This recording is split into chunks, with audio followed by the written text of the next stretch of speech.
Hello बच्चों, स्वागत है आप सबका हमारे इस नए लेक्चर में। और बेटा आज आपका नया चैप्टर स्टार्ट हो रहा है विच इज डिफरेंशियल इक्वेशंस। बहुत बेटा आसान सा चैप्टर है, बिल्कुल आपको घबराने की जरूरत नहीं है। एक छोटा चैप्टर है। एओडी काफी बड़ा चैप्टर था, काफी इंपॉर्टेंट चैप्टर था, इसलिए अपन ने उसमें बहुत ज्यादा समय डेडिकेट किया था। But differential equation is a very easy chapter. आप आराम से बेटा इसे सॉल्व कर सकते हैं। आपको सिर्फ basics of differentiation and basics of integration आने चाहिए। आपको अगर उतना आता है तो ये चैप्टर सॉल्व करना कोई बहुत बड़ी बात नहीं। आज का लेक्चर बेटा क्योंकि इंट्रोडक्टरी लेक्चर है तो हम बेसिक्स देखेंगे। डिफरेंशियल इक्वेशन होता क्या है, कैसे सॉल्व करते हैं, कैसे आपके पास इक्वेशंस आप डिराइव करते हैं, ये तमाम चीजों पर चर्चा हम आज के लेक्चर में करेंगे। लेकिन अपना आज का लेक्चर स्टार्ट करने के पहले आप में से जितने भी बच्चों ने अभी तक बेटा टेलीग्राम चैनल ज्वाइन नहीं किया है, आप सबसे मेरा एक हम्बल रिक्वेस्ट है कि आप हमारे टेलीग्राम चैनल से जुड़िए, जिसका ज्वाइनिंग लिंक आपको नीचे डिस्क्रिप्शन बॉक्स पे दिखाई दे रहा होगा।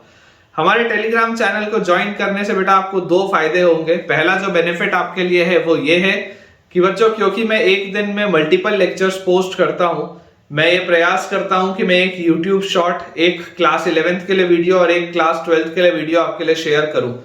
लेकिन उसकी वजह से होता यह है कि कई बार बच्चों का कोई ना कोई लेक्चर छूट जाता है या उस बच्चे को पता ही नहीं चल पाता कि ये कोई नया लेक्चर आया भी था।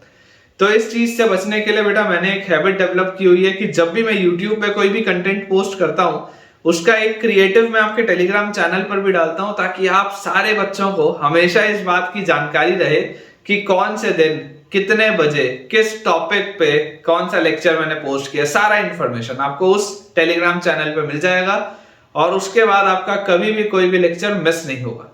जो सेकंड फायदा है अपना बेटा वो ये है कि यहाँ पर तो मैं आपको बहुत सारे सवालों की प्रैक्टिस कराता हूँ और मैं अक्सर ये बात क्लेम भी करता हूँ कि शायद ही मेरे जितने क्वेश्चंस आपको कोई भी हिंदुस्तान में किसी भी इंस्टीट्यूट में पढ़ाता हुआ टीचर करवाता होगा इस क्वालिटी के क्वेश्चंस। लेकिन फिर भी बेटा मुझे ऐसा लगता है कि इतने सवाल भी सफिशिएंट नहीं है। हमें अगर जेई मेंस और एडवांस का एग्जाम क्रैक करना है तो हमें बहुत ज्यादा क्वेश्चंस की प्रैक्टिस की जरूरत है। और ये एक्स्ट्रा क्वेश्चंस भी कहाँ मिलेंगे, तो हमारे टेलीग्राम चैनल पे मिलेंगे। तो जल्दी से बेटा आप हमारे टेलीग्राम चैनल को ज्वाइन करिए। ज्वाइनिंग लिंक आपको नीचे डिस्क्रिप्शन बॉक्स पे दिखाई दे रहा होगा। और अब अगर आप बेटा हमारा डिस्क्रिप्शन बॉक्स देख ही रहे हैं तो आपको उसमें एक यूट्यूब चैनल का भी लिंक दिख रहा होगा। अब भला ये वाला यूट्यूब चैनल कौन सा है, तो बेटा ये मेरा पर्सनल यूट्यूब चैनल है, क्योंकि मुझे ऐसा लगता है कि आपकी इस जर्नी के दौरान ऐसा कई बार होगा जब आप थोड़ा सा डीमोटिवेटेड फील होंगे या आपका खुद पर से भरोसा उठ जाएगा। आपको लगेगा कि यार हम सेलेक्ट हो भी सकते हैं या नहीं, शायद हमारा सिलेक्शन ही ना हो। ये सारे तमाम बेटा ख्याल हमारे दिमाग में आने लगते हैं और उस चीज से बचने के लिए ही ये यूट्यूब का चैनल है। इस यूट्यूब के चैनल में बेटा आपको सिर्फ और सिर्फ पॉजिटिव वीडियोस मिलेंगे, ऐसे वीडियोस मिलेंगे जो आपको वापस मोटिवेट करें, इंस्पायर करें, आपके अंदर पूरी एनर्जी भर दें और आप अपनी प्रिपरेशन बहुत बिंदास तरीके से, बढ़िया तरीके से बेटा करें। तो अगर आपको लगता हो तो आप उस YouTube चैनल को भी बेटा एक बार विजिट करें और अगर फायदा होता हो तो उसे भी सब्सक्राइब कर लें। चलिए स्टार्ट करते हैं बेटा अपना आज का लेक्चर। पहले थोड़ा सा बेसिक मैं आपको डेफिनेशन एक आध लिखवा देता हूं, हालांकि उसका काम नहीं होता जेई के लिए, लेकिन फिर भी थोड़े नोट्स अपने प्रॉपर दिखेंगे। मैं आपको कुछ बेसिक बेटा चीजें लिखवा देता हूं, उसके बाद फिर अपने मेन जो क्वेश्चंस हैं किस तरीके से सॉल्व करते हैं, क्या अप्रोच होता है, सारी चर्चाएं आज के इस लेक्चर में हम करेंगे। हमारे पास बेटा जो बेसिक इक्वेशन लिखा हुआ है, आप चैप्टर के हेडिंग डाल लेंगे डिफरेंशियल इक्वेशंस। ठीक है, आसान सा चैप्टर है बेटा, बिल्कुल भी ये डिफिकल्ट चैप्टर नहीं है। It is an easy chapter, differential equations. हमारे पास दिया हुआ है बेटा एन इक्वेशन दैट इन्वॉल्व्स, मैं आपको स्टेटमेंट लिखा देता हूं, an equation that involves independent and dependent variables, that involves independent and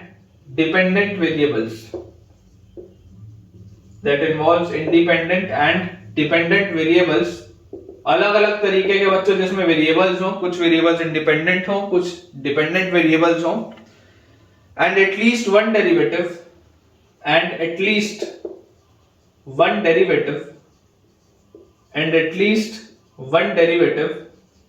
independent and dependent variable, and at least one derivative of the dependent variable, one derivative of the dependent variable variable with respect to the independent variable, with respect to the dependent variable, at least one derivative of the dependent variable with respect to the independent variable। ठीक है, ये अपने पास बच्चों लिखा हुआ, ये इसका बेसिक सा एक स्टेटमेंट है जो आप नोट कर लें। इसका मतलब क्या है मैं आपको समझा देता हूं। ठीक है, is called a differential equation. मैं डीई लिख रहा हूं, DE stands for differential equation. ठीक है, यहां पर भी लिख देता हूं, जहां जहां पर भी मैं डीई लिखूंगा it means a differential equation. अब बेसिकली देखिए हो क्या रहा है, मैं आपको समझा देता हूं। जैसे यहां पर जो हम चर्चा कर रहे हैं, y को हम बोल रहे हैं यहां पर डिपेंडेंट वेरिएबल, कि y जो है वो डिपेंड कर रहा है x पर, तो x अपन बोल रहे हैं इंडिपेंडेंट वेरिएबल।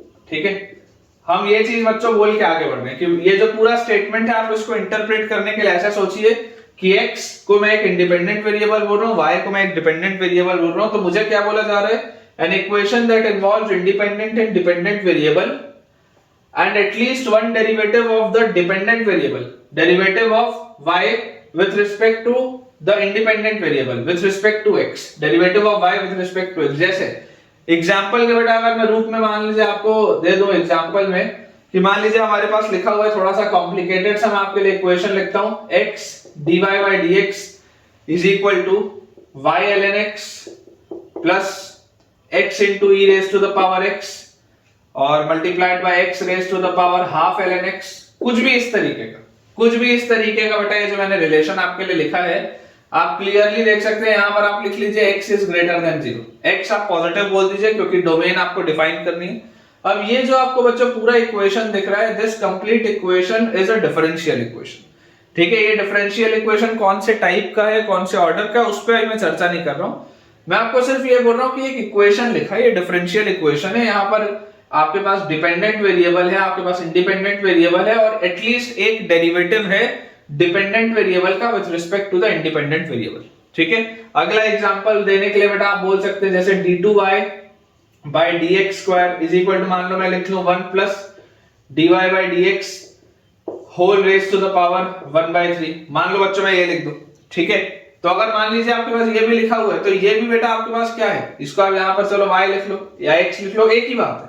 ये भी आपका क्या है, एक डिफरेंशियल इक्वेशन। बहुत सिंपल सी बच्चों ये चीज है। ठीक है, this is a simple example of a differential equation. Differential equation इस तरीके से दिखाई देता है और उसे सॉल्व बेटा किस तरीके से करना है अभी मैं आपको देखिए समझाता हूं। ठीक है, ये अपने पास बेसिक सी एक चीज हो गई। जैसे इमेजिन करिए मैं आपको एक सवाल दे दूं, ठीक है, एकदम सिंपल सा क्वेश्चन, इसमें एसएस थ्योरी के नाम पे बहुत ज्यादा नहीं है, कुछ टेक्निक्स है, बस अपने को वो फॉलो करना है। इमेजिन करिए बेटा मैं आपको एक क्वेश्चन दे दूं कि form a differential equation of the family of lines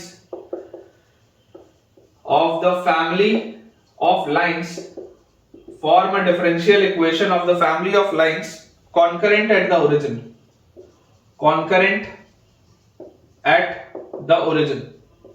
ठीक है, concurrent at the origin। आपको एक डिफरेंशियल इक्वेशन बताना है एक ऐसी फैमिली ऑफ लाइंस का which is concurrent at the origin. इसका मतलब देखिए बोला क्या जा रहा है, बोला बच्चों हमको ये जा रहा है कि यार अगर आपके पास ये कार्टेशियन प्लेन है तो इस कार्टेशियन प्लेन में ओरिजिन से पास होने वाली जो तमाम लाइंस होंगी, ओरिजिन से बच्चों पास होने वाली जो तमाम लाइंस होंगी, इन सब लाइंस में एक बात होगी कि अगर ये सब लाइंस ओरिजिन से पास हो रही हैं तो all of these lines will be of the form y equal to mx।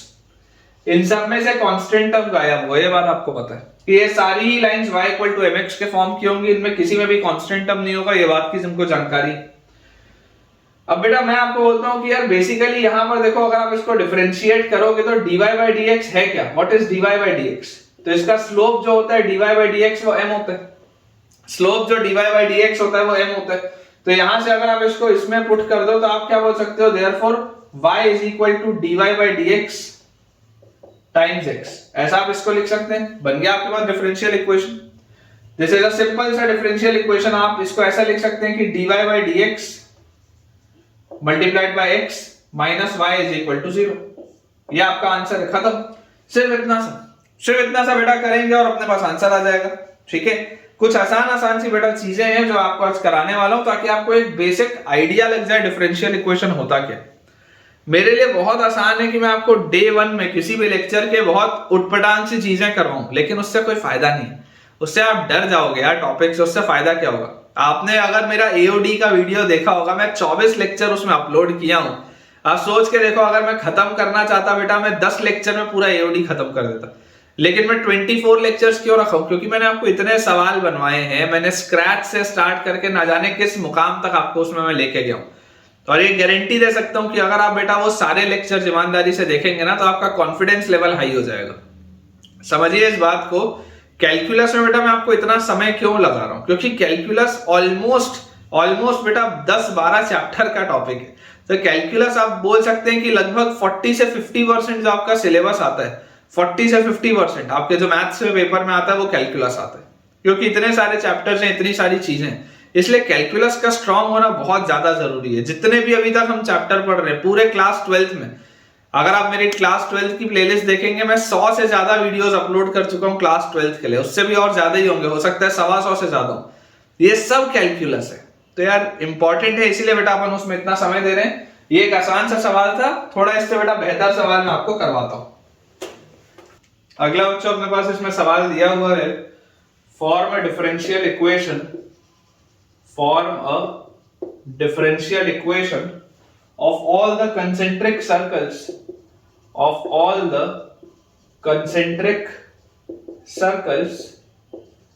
form a differential equation of all the concentric circles at the origin।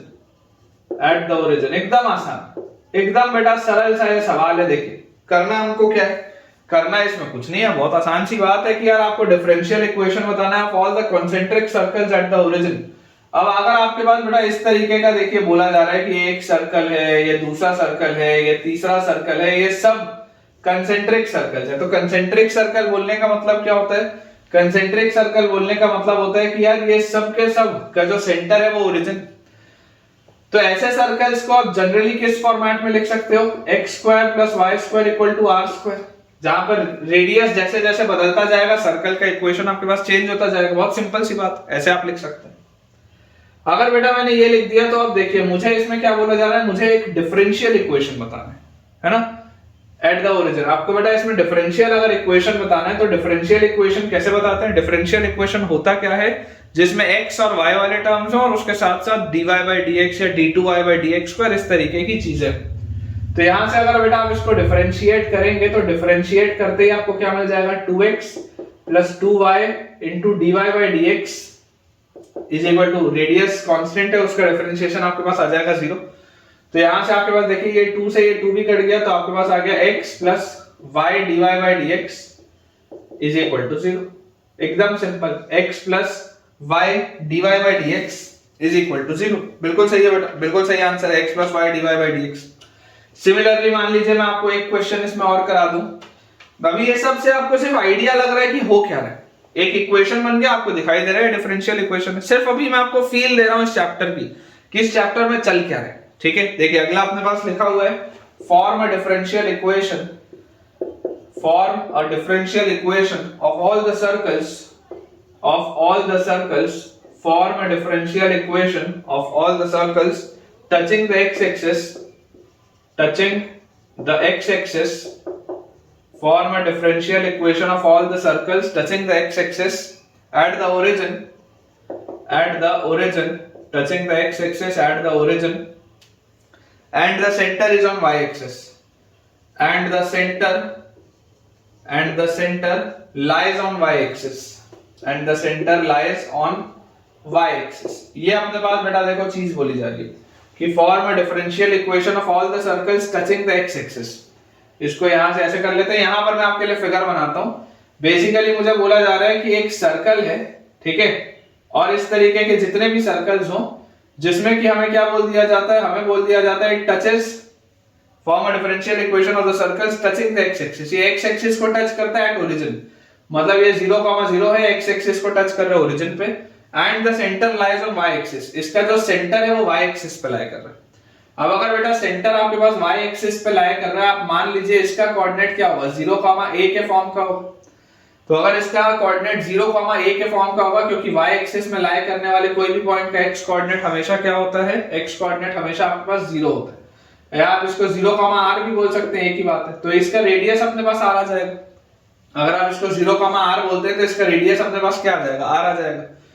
तो बेटा ये सर्कल का जनरल इक्वेशन अपने पास क्या आ जाएगा, देखिए यहां से अगर मैं बोलूं कि जनरल इक्वेशन ऑफ सर्कल अपने पास क्या आता है, जनरल इक्वेशन ऑफ सर्कल, इस तरीके के बच्चों सर्कल का जनरल इक्वेशन अपने पास यहां से आ जाता है x माइनस 0 का square plus y minus r का square is equal to radius का स्क्वायर, रेडियस अपने पास r है तो this is equal to r square. ये अपने पास आता है general equation of a circle. और बच्चों जैसे ही आपके पास ये चीज आई, अब अगर आपको एक इसका डिफरेंशियल इक्वेशन बताना है तो डिफरेंशियल इक्वेशन बताने का बहुत सिंपल सा जो तरीका है, बहुत सिंपल सा तरीका कि आप इसको डिफरेंशिएट कर लीजिए। ये x स्क्वायर लिखा है, x स्क्वायर का डिफरेंशिएशन, अगर आप इसको डिफरेंशिएट करेंगे x स्क्वायर का डिफरेंशिएशन 2x, यहां पर आपके पास आ जाएगा 2 into y minus r, और उसके बाद आप अंदर जाएंगे तो y का डिफरेंशिएशन खत्म और इज इक्वल टू 0। यहां से बेटा ये आपके पास ये कट गया, यहां पर एक चीज अपन ने गलती कर दी, 2 into y minus r, और अंदर जाएंगे तो y का आएगा dy by dx, ये आपके पास आएगा, दिस इज इक्वल टू 0।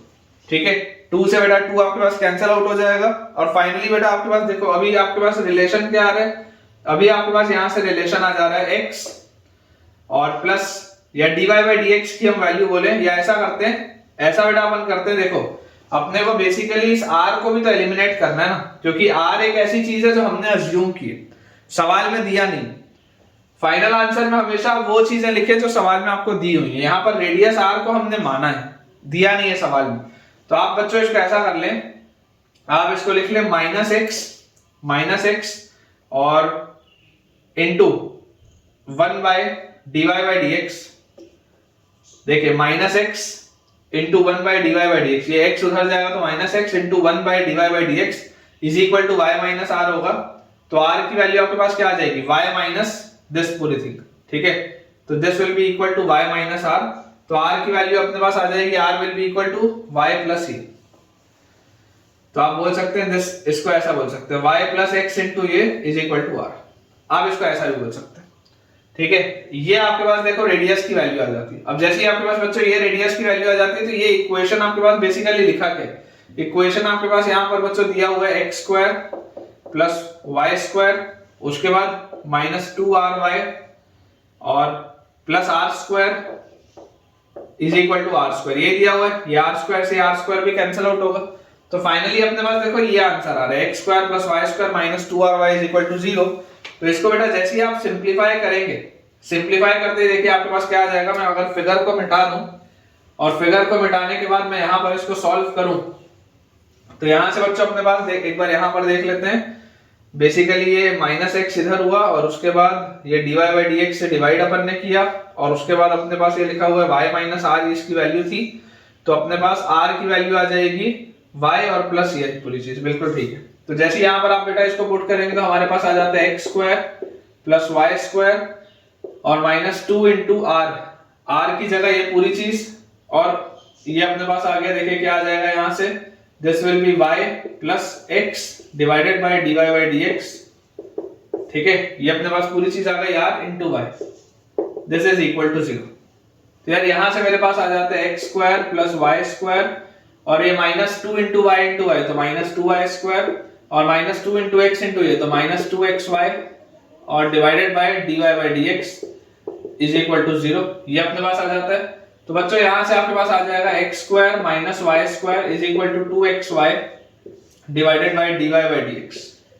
ठीक है क्या, ये आपके पास आ जाता है। या फाइनल आंसर बच्चों आप यहां से बोल सकते हैं, बिल्कुल सही मेरे पास दिया हुआ answer x square minus y square dy by dx is equal to 2xy, this will be your final answer. देख लो ये अपने पास एक ऐसा रिजल्ट है जिसमें x और y वाले टर्म्स हैं और उसके साथ साथ बेटा आप देख सकते हैं कि रेडियस वाली चीज को अपन ने एलिमिनेट कर दिया। ठीक है, तो final answer is x square minus y square into dy by dx is equal to 2xy, बिल्कुल सही। तो आपने देखिए अप्रोच समझ लिया कि अप्रोच क्या है। ठीक है ना, अप्रोच बेटा अपने पास क्लियर होना बहुत जरूरी है कि ये इसका अप्रोच है। रेडियस आपने एलिमिनेट किया क्योंकि रेडियस एक ऐसी चीज थी जिसको आपने अज्यूम किया था, सवाल में दिया हुआ नहीं था। चलिए अगला बेटा देखते हैं अपन क्वेश्चन। सवाल बेटा अपने पास इसमें लिखा हुआ है form a differential equation of the family of parabolas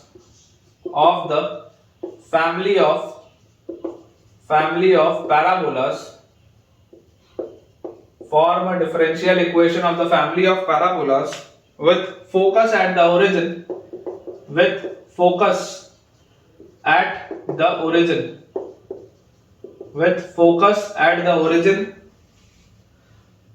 and axis of symmetry along the x-axis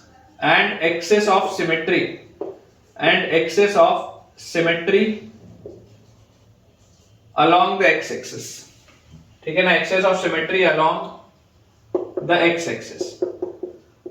ये अपने पास बच्चों देखो चीज लिखी हुई है, form a differential equation of the family of parabolas with focus at the origin and the axis of symmetry along the x-axis। अब आप इस बच्चों बात को समझने की कोशिश करिए कि आपके पास बेसिकली एक पैराबोला जिसका कि नॉर्मली फोकस कहां पर होता है, a, 0 पर होता है, और उसके बाद अगर आपके पास बोला जा रहा है कि एक्सिस ऑफ सिमेट्री अगर x एक्सिस है, तो जो जनरल पैराबोला का इक्वेशन अपन देखते हैं, जो अपन ने पढ़ा भी है, वो इस तरीके से होता है y² = 4ax के फॉर्म का, ऐसा अपने पास होता है जनरली। अब इसमें आपको बोला जा रहा है कि देखिए यहां पर इसका फोकस आपके पास आता है a, 0 पे, ये आपके पास आता है। अभी आपको क्या बोला जा रहा है, अब बच्चों बेसिकली आपको बोला जा रहा है कि यार आपका जो फोकस है, आपका बेटा यहां पर जो बोला जा रहा है फोकस अब जो है वो ओरिजिन पे, मतलब ये जो a, 0 था अब यहां पर ओरिजिन आ गया, या आप ऐसा बोल सकते हैं कि ओरिजिन हैज बीन शिफ्टेड, ऐसा आप बोल लो, origin has been shifted to a, 0। तो अगर बेटा आपने ओरिजिन को a, 0 पर शिफ्ट कर दिया है, इसका मतलब आप याद करिए जो रिजल्ट होता था हमारे पास, रिजल्ट हमारे पास क्या होता था, रिजल्ट बच्चों होता था x = x' + a। याद करो बेटा, आपने ये सारी चीजें पढ़ी हुई हैं, किस तरीके से ओरिजिन शिफ्टिंग करते थे। अगर आप स्ट्रेट लाइन का कांसेप्ट याद करोगे, मान लो ये आपके पास नया कोऑर्डिनेट सिस्टम है x', y', ये आपका पुराना कोऑर्डिनेट सिस्टम था x और y, और ये मान लो कोई कोऑर्डिनेट होता था x, y, तो ये डिस्टेंस होता था पूरा का पूरा x, ये आपने ओरिजिन को शिफ्ट किया a, और ये आपके पास नया है इसमें कोऑर्डिनेट x', तो x की वैल्यू आपके पास आती थी x' + a, ये इसका तरीका होता था, ठीक है। तो अगर x की वैल्यू x' + a बच्चों अपने पास आती है, तो यार मुझे यहां पर बोला जा रहा है कि देखो ओरिजिन आपने कहां पर, ये जो a होता था, ये a आपके पास बेसिकली क्या होता था, ओरिजिन आप कहां पर शिफ्ट कर रहे हो, ठीक है ना। तो अगर आपने ओरिजिन a, 0 पर बेटा शिफ्ट किया है, मतलब x की वैल्यू आ जाएगी आपके पास x' + a, ठीक है।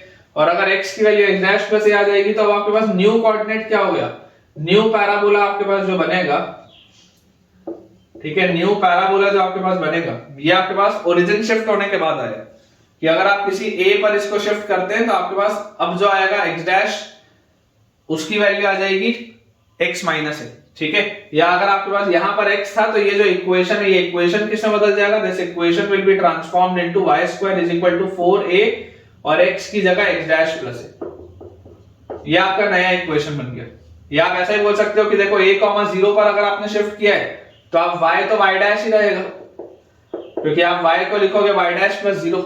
जब आप a, b पर बच्चों शिफ्ट करते थे, तब आप इसको लिखते थे x = x' + a, y = y' + b, है ना। यहां पर मान लो अगर आप किसी बेटा पॉइंट b पर इसको शिफ्ट किए हो, किसी पॉइंट b पर अगर आप इसको शिफ्ट किए हो, ये पूरा आपके पास y था और ये आपके पास y' था, तो y की वैल्यू होती थी y' + b, ठीक है। तो b तो यहां पर 0 है, तो ये अपने पास रिजल्ट लिखा हुआ है।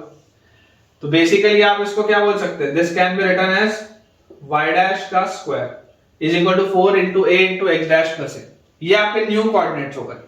अब आपके पास देखो क्या आ गया, form a differential equation of the family of parabolas, ये एक ऐसा पैराबोला का फैमिली है विद फोकस एट ओरिजिन। इसका बच्चों जो फोकस होगा वो ओरिजिन पे होगा, इसका जो बच्चों फोकस होगा वो ओरिजिन पे होगा। क्यों फोकस ओरिजिन पे होगा, क्योंकि देखो जैसे आप यहां पर, अब ये इस तरीके का आपके पास कर्व बन गया, अब बेटा ये कर्व आपके पास ऐसा बन गया, ये आपके पास अब ये कर्व बन चुका है, क्योंकि जैसे आप x की वैल्यू 0 डालोगे, x की वैल्यू देखो x', ये आपका x' का कर्व है, ये आपका y' का कर्व है, इस तरीके का आपके पास ये आ गया, ठीक है। तो अगर बेटा ये आपके पास अब इक्वेशन आ चुका है, तो अपने को इसको अगर सॉल्व करना है, सिंपल सा ओरिजिन शिफ्टिंग है। अगर आपको थोड़ा भी इसमें तकलीफ आ रहा है, इसका मतलब बेटा आपको पैराबोला के लेक्चर्स देखने की जरूरत है, क्योंकि ये सिंपल कोऑर्डिनेट ज्योमेट्री, ठीक है, सिंपल कोऑर्डिनेट ज्योमेट्री। जैसे ही हमने ये चीज कर ली, यहां से देखो हमको बेटा क्या चीज समझ में आती है, आप for the sake of calculation आप इसको लिख लो y square equal to 4 into a into x plus ए,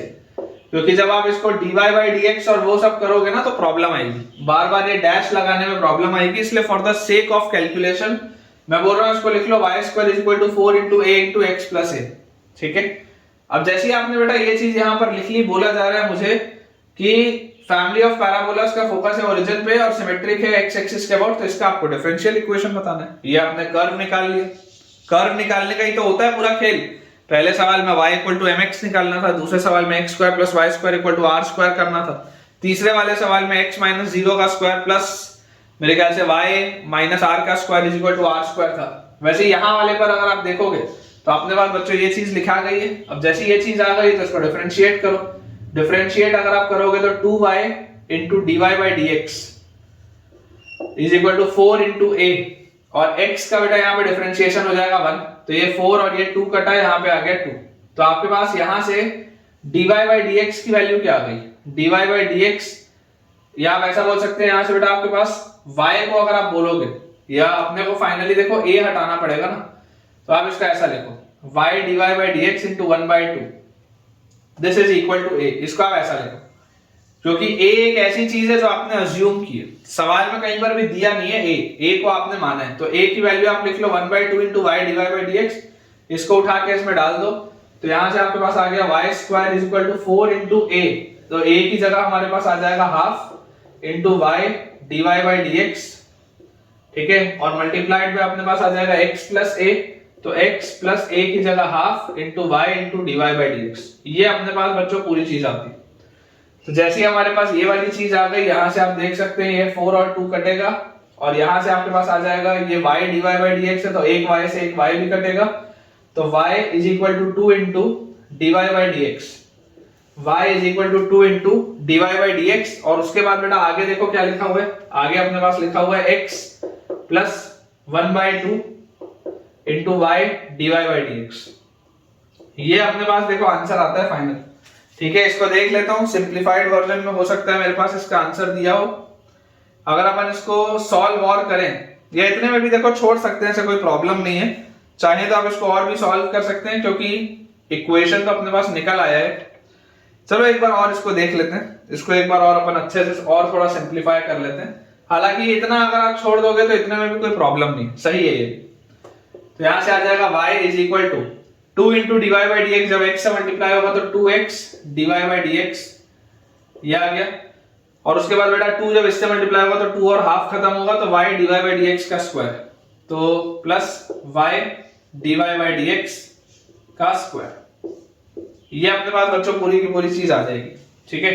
और इसको अगर आप चाहें, मेरे पास देखो जो फाइनल आंसर दिया हुआ है, मेरे पास फाइनल आंसर में ये पूरी चीज y से मल्टीप्लाइड है, मेरे पास फाइनल आंसर में बेटा ये पूरी चीज y से और मल्टीप्लाइड हुई है, तो मेरे पास फाइनल आंसर लिखा है y square is equal to 2xy dy by dx और plus y square dy by dx का होल स्क्वायर। मेरे पास बच्चों ये आंसर दिया हुआ है, ठीक है, मेरे पास ये आंसर दिया हुआ है y square is equal to y square into dy by dx का whole square plus 2xy into dy by dx। आप अगर चाहें तो आप इतने में भी बेटा आंसर अपना छोड़ सकते हैं। यहाँ बेसिकली देखो ये तो क्या है, ये अपने ऑप्शन 4 ऑप्शन आपके पास देगा ना, तो 4 ऑप्शन में मेरे पास ऐसा ऑप्शन दिया हुआ था, वो तो मुझे भी दिख रहा है कि यार इसमें मैंने y मल्टीप्लाई किया तभी आया, अदरवाइज तो आप y का फैक्टर कैंसिल आउट कर दोगे, या ये भी करने की जरूरत नहीं, आप तो इतने में भी छोड़ोगे तब भी चल जाएगा, ठीक है। तो बेसिकली इनमें से आपको बेटा जो भी आंसर देना आप दे सकते हैं, ऑप्शंस में जैसा भी आपको दिया हो उस तरीके से आप इसको इंटरप्रेट कर सकते हैं। इस पूरे सवाल में जो बच्चा जहां फंसता है, बच्चे के बेटा फंसने की जगह सिर्फ और सिर्फ ये है कि उसको इक्वेशन ऑफ पैराबोला नहीं लिखता बनता, ये आपको समझ में आना चाहिए कि this is the equation of parabola, क्योंकि आपने ओरिजिन की शिफ्टिंग की है, और जैसे ही आप ओरिजिन की शिफ्टिंग करेंगे तो ये जो x है अब ये नए कोऑर्डिनेट में बन जाएगा x डैश प्लस a, और ये जो y है ये नए कोऑर्डिनेट में बन जाएगा y डैश प्लस 0, क्योंकि आपका जो ओरिजिन है वो शिफ्ट हो गया a, 0 पे। सिर्फ इस बात का हमको ध्यान रखना है, ये बात का ध्यान रखते ही अपन ने ये लिख लिया, और इसको for the sake of calculation, क्योंकि अगर मैं बार बार यहाँ पर y डैश x डैश ये सब लिख के सॉल्व करता तो मजा नहीं आता, तो for the sake of calculation यहां लिख देते हैं, for the sake of calculation, for the sake of calculation हमने क्या किया है, हमने y डैश को y बोल दिया और x डैश को x बोल दिया और हमने नॉर्मली इसको सॉल्व कर लिया। ठीक है, चलिए कोई भी बेटा सवाल में अगर आपको डाउट आ रहा हो आप बिल्कुल कमेंट से पूछ सकते हैं, कोई दिक्कत की बात नहीं।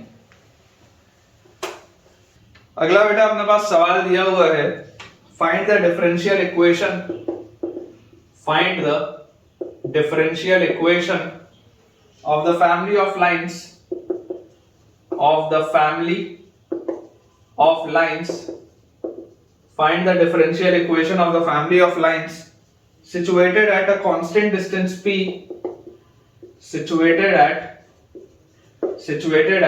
a constant distance, situated at a constant distance p from the origin, from the origin। ये अपने पास बेटा देखो सवाल लिखा है कि find the differential equation, find the differential equation of the family of lines situated at a constant distance p from the origin. बहुत simple सा बच्चों ये भी सवाल है। बेसिकली देखिए आप इस बात को समझिए, अगर आपको अपने सर्कल्स का बेटा थोड़ा सा भी नॉलेज होगा तो कोई भी एक ऐसी लाइन जो कि हमेशा p डिस्टेंस से दूर है तो आप उस लाइन का इक्वेशन कैसे लिखते हैं। देखिए अगर मान लीजिए आपके पास बेटा ये सर्कल दिया हुआ है, मान लेते हैं ये मेरे पास ऐसा एक सर्कल है, this circle is x square plus y square equal to p square. मान लेते हैं बेटा ये अपने पास एक सर्कल है, तो आप ये बोल सकते हैं कि ये जो सारे बाउंड्री पॉइंट्स हैं बेटा, ये जितने भी पॉइंट्स हैं जो इसके सर्कमफेरेंस पे लाई कर रहे हैं वो सारे के सारे कितना दूर होंगे, p डिस्टेंस दूर होंगे। ये बात आती है समझ में। तो इससे p डिस्टेंस दूर कोई भी अगर आप एक लाइन बना लें, इससे बेटा ये जो p डिस्टेंस दूर आप कोई भी एक लाइन बना लें तो इस लाइन का आप इक्वेशन कैसे लिखेंगे।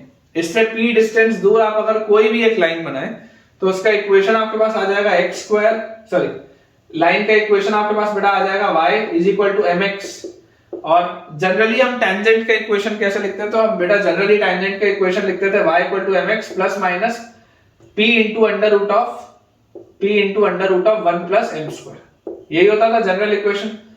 जैसे अपने पास अगर x square plus y square equal to a square होता था तो अपन लिखते थे y is equal to mx plus minus a into root over 1 plus m square. ये अपने पास जनरल इक्वेशन आता था टेंजेंट का स्लोप फॉर्म में जब अपने पास सर्कल का इक्वेशन दिया होता था।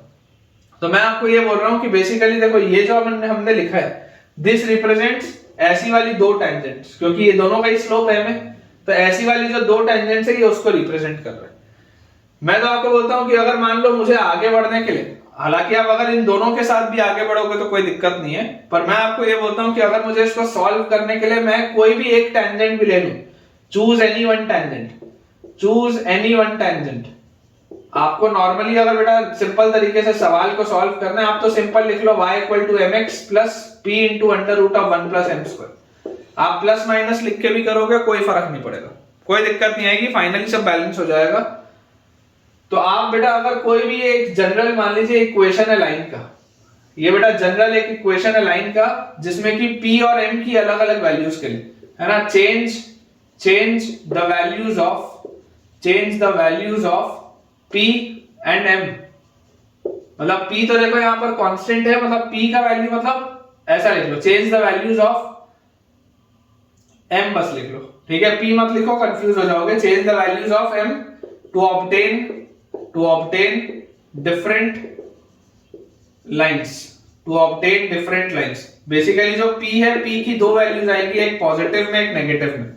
ये सब बेटा आप सर्कल में पढ़ें, यहां जो प्लस माइनस लिखते हैं वो उसी के लिए लिखते हैं, है ना। आप अगर यहाँ पर प्लस माइनस भी लगा लोगे तो आंसर को कोई फर्क नहीं पड़ेगा। अभी मैं आपको दिखाऊंगा कैसे दिखाऊंगा, अभी देखिएगा।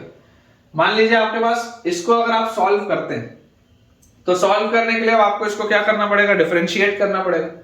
आप इस बात को जानते ही हैं बेटा कि इस लाइन का जो डिफरेंशिएशन आएगा dy by dx आपके पास किसके बराबर आएगा, dy by dx m के बराबर आएगा यहां से, क्योंकि ये पूरी चीज तो कांस्टेंट है, गायब हो जाएगी। dy by dx will be m, इसको उठा के यहां डाल दो तो मेरे पास आ जाता है y is equal to dy by dx into x plus p into under root of 1 plus dy by dx का स्क्वायर।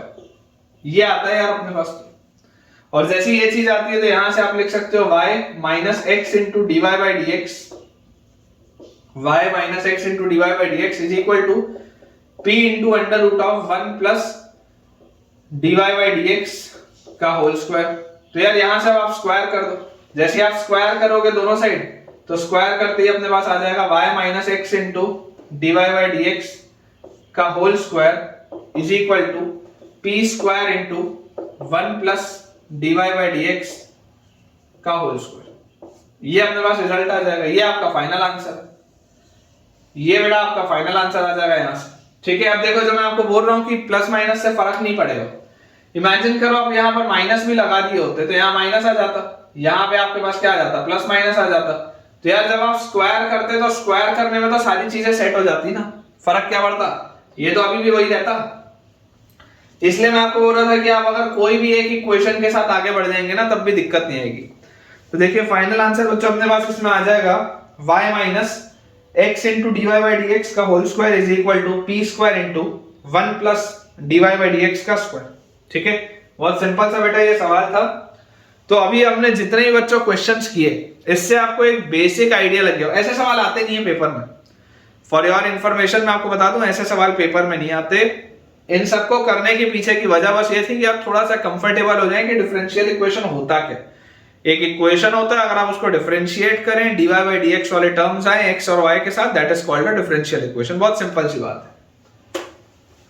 जैसे बच्चों देखिए आपके पास अब जो हम बेसिक जो चैप्टर है अगर हम उसकी शुरुआत की तरफ आगे बढ़े तो डिफरेंशियल इक्वेशन कौन कौन से टाइप का होता है और हमारे सिलेबस में क्या है। जैसे अगर आप देखेंगे तो ऐसे बेटा डिफरेंशियल इक्वेशन में ऑर्डिनरी डिफरेंशियल इक्वेशन भी होता है, पार्शियल डिफरेंशियल इक्वेशन भी होता है।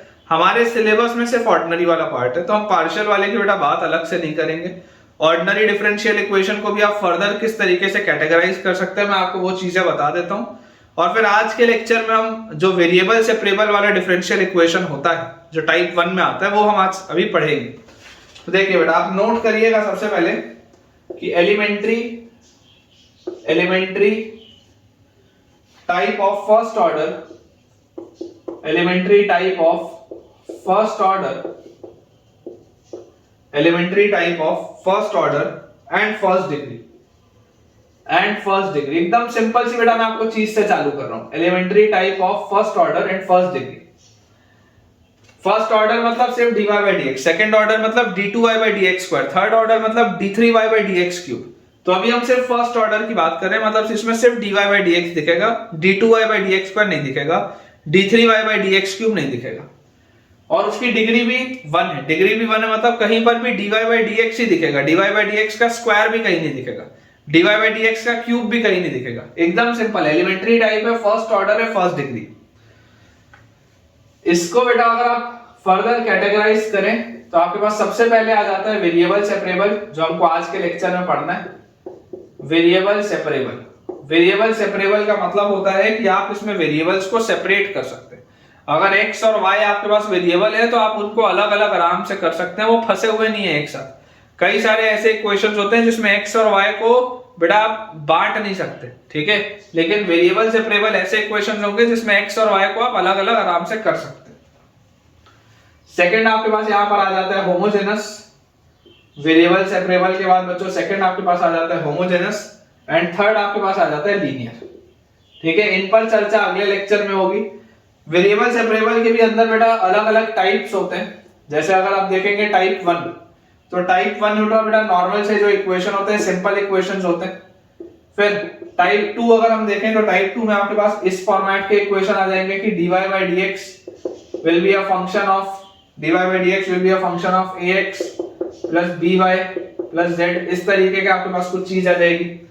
फिर टाइप 3 और टाइप 4 अभी बेटा आप सिर्फ नोट कर लो, जैसे जैसे हम आगे बढ़ते जाएंगे मैं आपको सारी चीजें एक्सप्लेन करूंगा, आप सिर्फ अभी नोट कर लीजिए।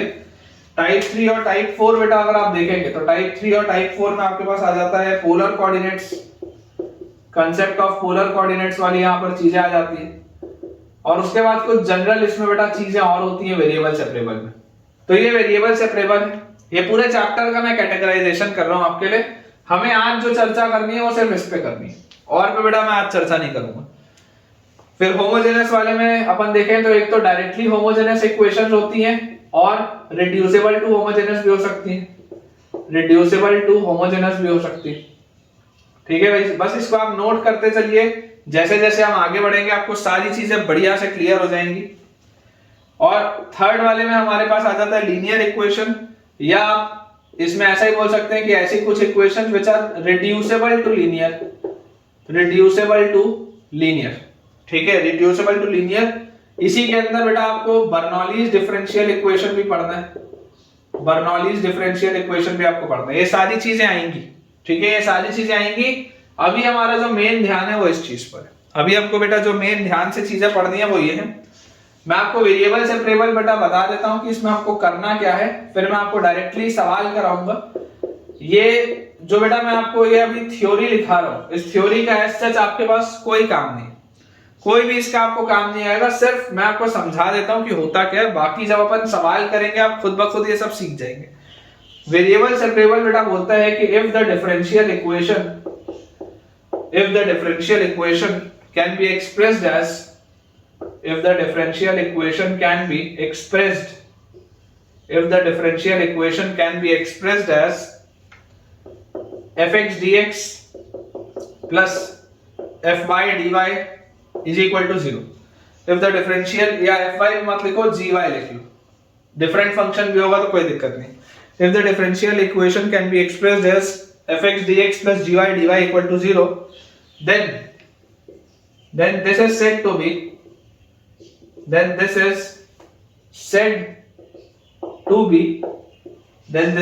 to be variable separable type, variable separable type, ठीक है। और इसका जो सॉल्यूशन होता है, इसका जो बच्चों सॉल्यूशन होता है, अभी आप देखेंगे भी, इसका जो सॉल्यूशन होता है it is of the form of integral fx dx plus integral gy dy is equal to some constant. इसका जो सॉल्यूशन होता है वो इस फॉर्मेट का होता है, integral fx dx plus integral gy dy is equal to some constant. ये बेसिक सी बच्चों थ्योरी। आप इमेजिन इसको इस तरीके से करिए कि अगर आपके पास ये एक इक्वेशन लिखा है और इस इक्वेशन को अगर आप डिफरेंशिएट करेंगे तो क्या डिफरेंशिएट करते ही डायरेक्टली यहां पर पहुंच जाओगे? क्या डिफरेंशिएट करोगे, इंटीग्रल गायब, fx dx इंटीग्रल गायब, gy dy कांस्टेंट का डिफरेंशिएशन 0, सीधा पहुंच जाओगे यहां पे। इसलिए इसको जब आप सॉल्व करके इसका सॉल्यूशन निकालते हैं तो वो इस फॉर्मेट की इक्वेशन होती है। वापस इसको डिफरेंशिएट करेंगे ये मिल जाएगा, इसको सॉल्व करोगे वापस ये आ जाएगा, ठीक है। इस तरीके की चीजें अभी मैं आपको देखो क्वेश्चन कराता हूं। 100% बेटा मैं आपको बोल रहा हूं कि आपको लगेगा कि यार ये सब बेकार चीज है। सीधा सवाल बनाते हैं, सीधा सवाल बनाते हैं और उससे देखिएगा आपका कॉन्फिडेंस लेवल एकदम नेक्स्ट लेवल पर पहुंच जाएगा। जैसे बच्चों देखो अपने पास इसमें लिखा हुआ है find the solutions of the differential equation, find the solution of the differential equation. आपको बेटा इनके सॉल्यूशंस बताने। जैसे कि अपने पास सबसे पहले लिखा हुआ है, क्वेश्चन है dy by dx, सबसे पहला लिखा हुआ है dy by dx into sin x is equal to y ln y, dy by dx into sin x is equal to y ln y, also at x equal to pi by 2, also at x equal to pi by 2 y equal to e, also at x equal to pi by 2 y is equal to e। ये अपने पास बच्चों दिया हुआ है। अब देखिए अगर आपको इसको सॉल्व करना है तो इसको सॉल्व करने का अप्रोच क्या होगा? अप्रोच बहुत सिंपल सा है बेटा कि एक जैसे वाले टर्म्स को आप एक साथ लेके जाओ। मतलब मैं आपको ये बोल रहा हूं कि आप इसको ऐसा लिख लो dy by y ln y is equal to, अपने पास देखो यहाँ पे sin x नीचे आ जाएगा तो 1 by sin x, तो यहाँ पे आप लिख सकते हो dx by sin x। इसको आप इस फॉर्मेट में लिख सकते हो। जैसी बेटा आप इसको इस फॉर्मेट में लिखोगे मैं आपको बोलता हूं इंटीग्रेट करो। तो यार यहां से मुझे देखो दिखाई देता है, अगर मैं इस साइड को पकड़ूं ध्यान से, सिर्फ इस साइड को अगर मैं ध्यान से देखूं तो मुझे यार यहां से क्या दिखता है? मुझे यहां से दिखता है कि अगर मैं ln y को t बोल दूंगा, ln y को अगर मैं t बोल दूंगा तो 1 by y dy जो होगा वो dt बन जाएगा। तो ये मेरे पास आ जाएगा integral of 1 by y dy is dt, और dt by ln y को मैंने t बोला है तो दिस इज t। तो dt by t क्या होता है? dt by t होता है ln t, तो this will B ln t और t की जगह ln y, तो ln ऑफ ln y आ जाएगा। ये वाली पूरी चीज सॉल्व करके। वैसे यहां पर बेटा देखो इसको आप क्या बोल सकते हो? अगर आप इसको ध्यान से देखोगे इतने हिस्से को अगर अपन ध्यान से देखें तो sin x को आप ऊपर ले जाओ तो ये लिखा हुआ integral of cosec x dx। और इंटीग्रल ऑफ कोसेक x क्या होता है? What is integral of cosec x? तो बेटा ये होता है ln cosec x minus cot x। देखो बेटा, जिसको भी ये याद ना हो सोच के ऐसे देखो, सोच के देखो। अगर आपने लिखा हुआ ln cosec x minus cot x, मान लो अगर मैंने आपको बोला कि ये होता है, इसको अगर आप डिफरेंशिएट करोगे तो वापस कोसेक x मिलना चाहिए, तभी तो उसको इंटीग्रेट करने पर ये मिलेगा। तो इसका डिफरेंशिएशन सोचो, इसका डिफरेंशिएशन क्या होगा? नीचे आपके पास आएगा cosec x minus cot x सबसे पहले, फिर कोसेक का डिफरेंशिएशन। तो सेक का डिफरेंशिएशन होता था सेक tan, कोसेक का होता है माइनस कोसेक कॉट, क्योंकि को वाला टर्म है, तो minus cosec x cot x। और यहां पर आपके पास देखो लिखा हुआ है कॉट x, कॉट का डिफरेंशिएशन याद करो। सेक का बेटा डिफरेंशिएशन होता था, सॉरी tan का बेटा डिफरेंशिएशन होता था सेक स्क्वायर, तो कॉट का होना चाहिए कोसेक स्क्वायर। ठीक है, तो माइनस साइन पहले से है, कॉट का आपके पास होना चाहिए, और को वाला टर्म है तो माइनस कोसेक स्क्वायर, तो this will B plus cosec square x। ठीक है ना, याद बेटा मैंने आपको ये करना सिखाया था। पूरे में से अगर आप कोसेक x कॉमन ले लोगे तो कोसेक x कॉमन लेते ही अंदर आपके पास बचेगा cosec x minus cot x, नीचे भी आपके पास वही है cosec x minus cot x, ये कैंसिल आउट हो गया, ये चीज आपको मिल गई जो मैंने लिखी। ठीक है, इसी को बेटा कई सारे लोग डायरेक्टली ln tan x/2 भी लिख सकते हैं, कोई दिक्कत नहीं।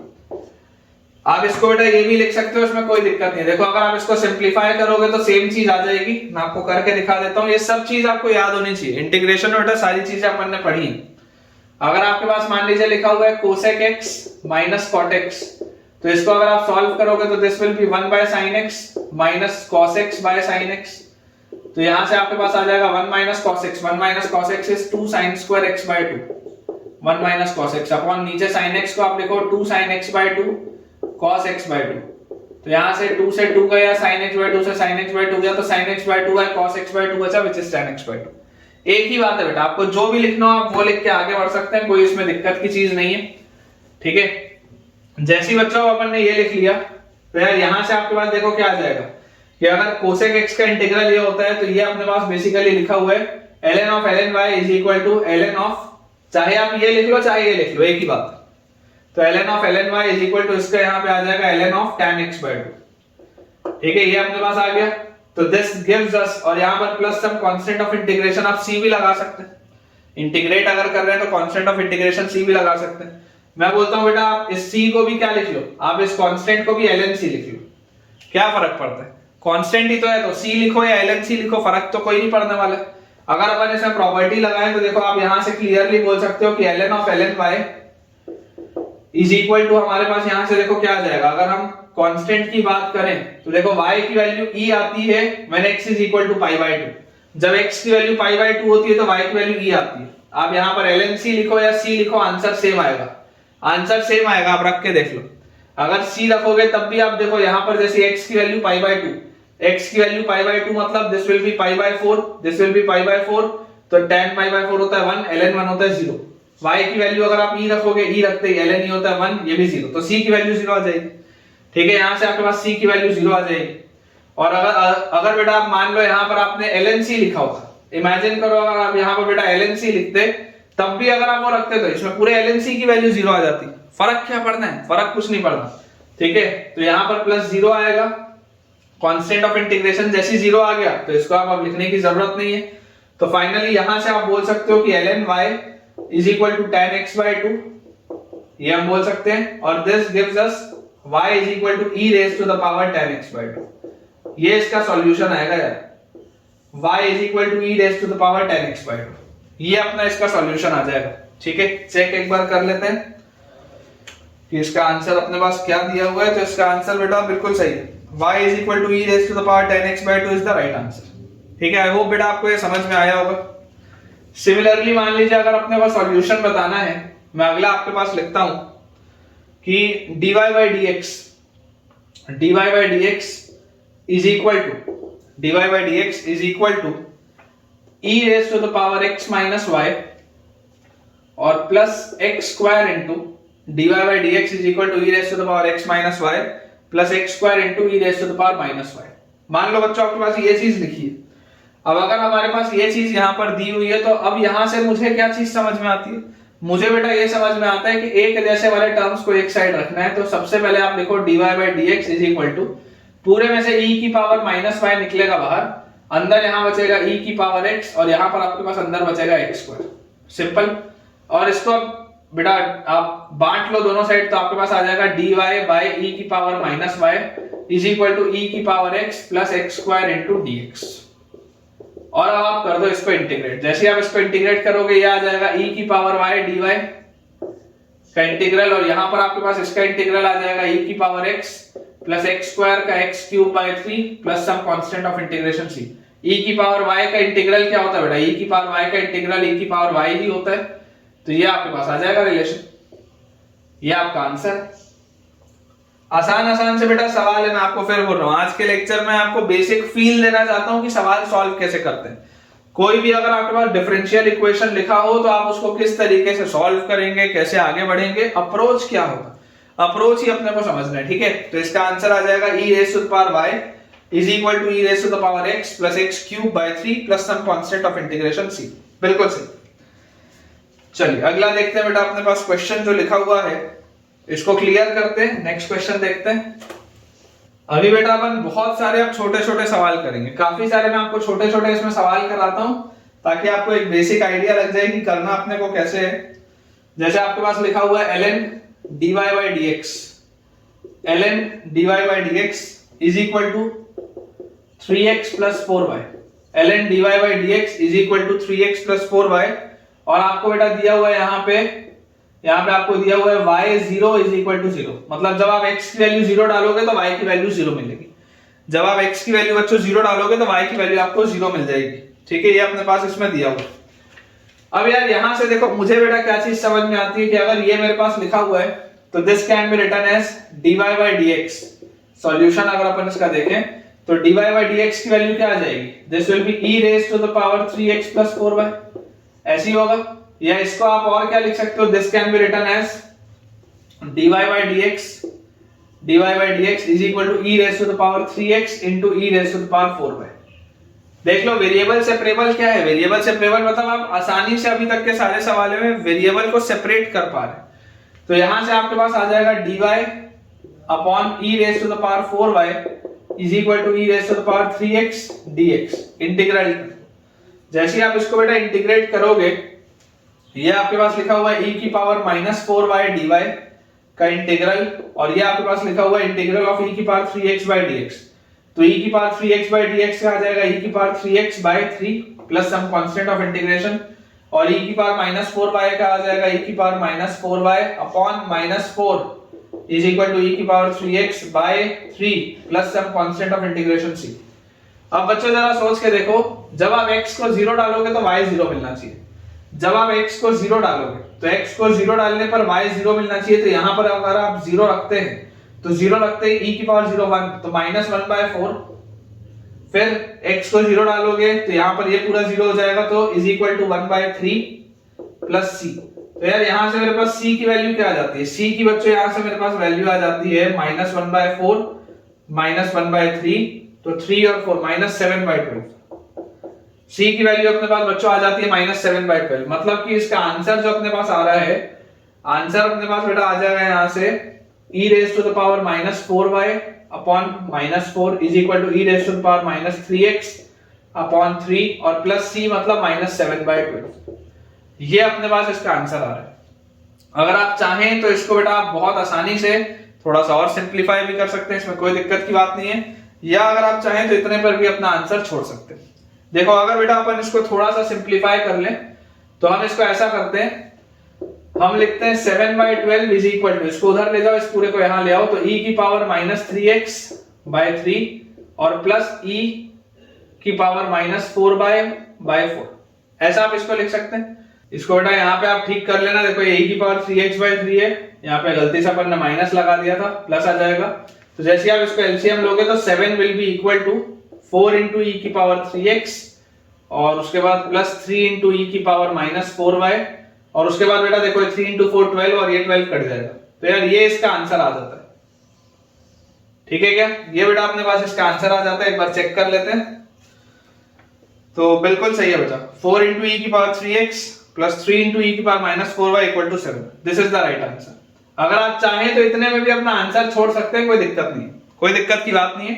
बेसिकली आप ऑप्शंस आपको देखना, आप जैसा भी ऑप्शन आपके पास होगा उस तरीके से आप इंटरप्रेट कर सकते हैं।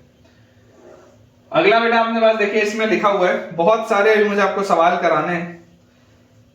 लिखा है अपने पास x into y square plus 1 x into y square plus 1 dx plus y into x square plus 1 dy is equal to 0।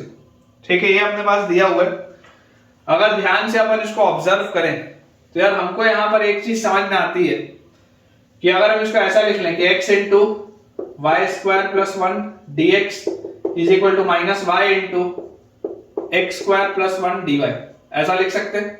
या x upon x square plus 1 dx, x upon x square plus 1 dx is equal to minus y upon y square plus 1 dy, ये अपन कर सकते हैं।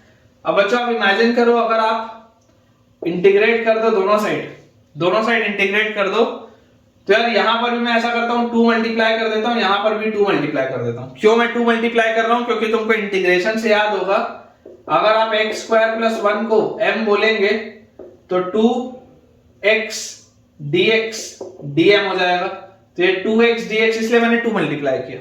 यहां पर भी 2, यहां पर भी 2, दोनों साइड आप मल्टीप्लाई कर सकते हैं, इक्वेशन को फर्क नहीं पड़ेगा। तो 2x dx जैसे ही आपके पास dm हो जाएगा तो this will be dm by m।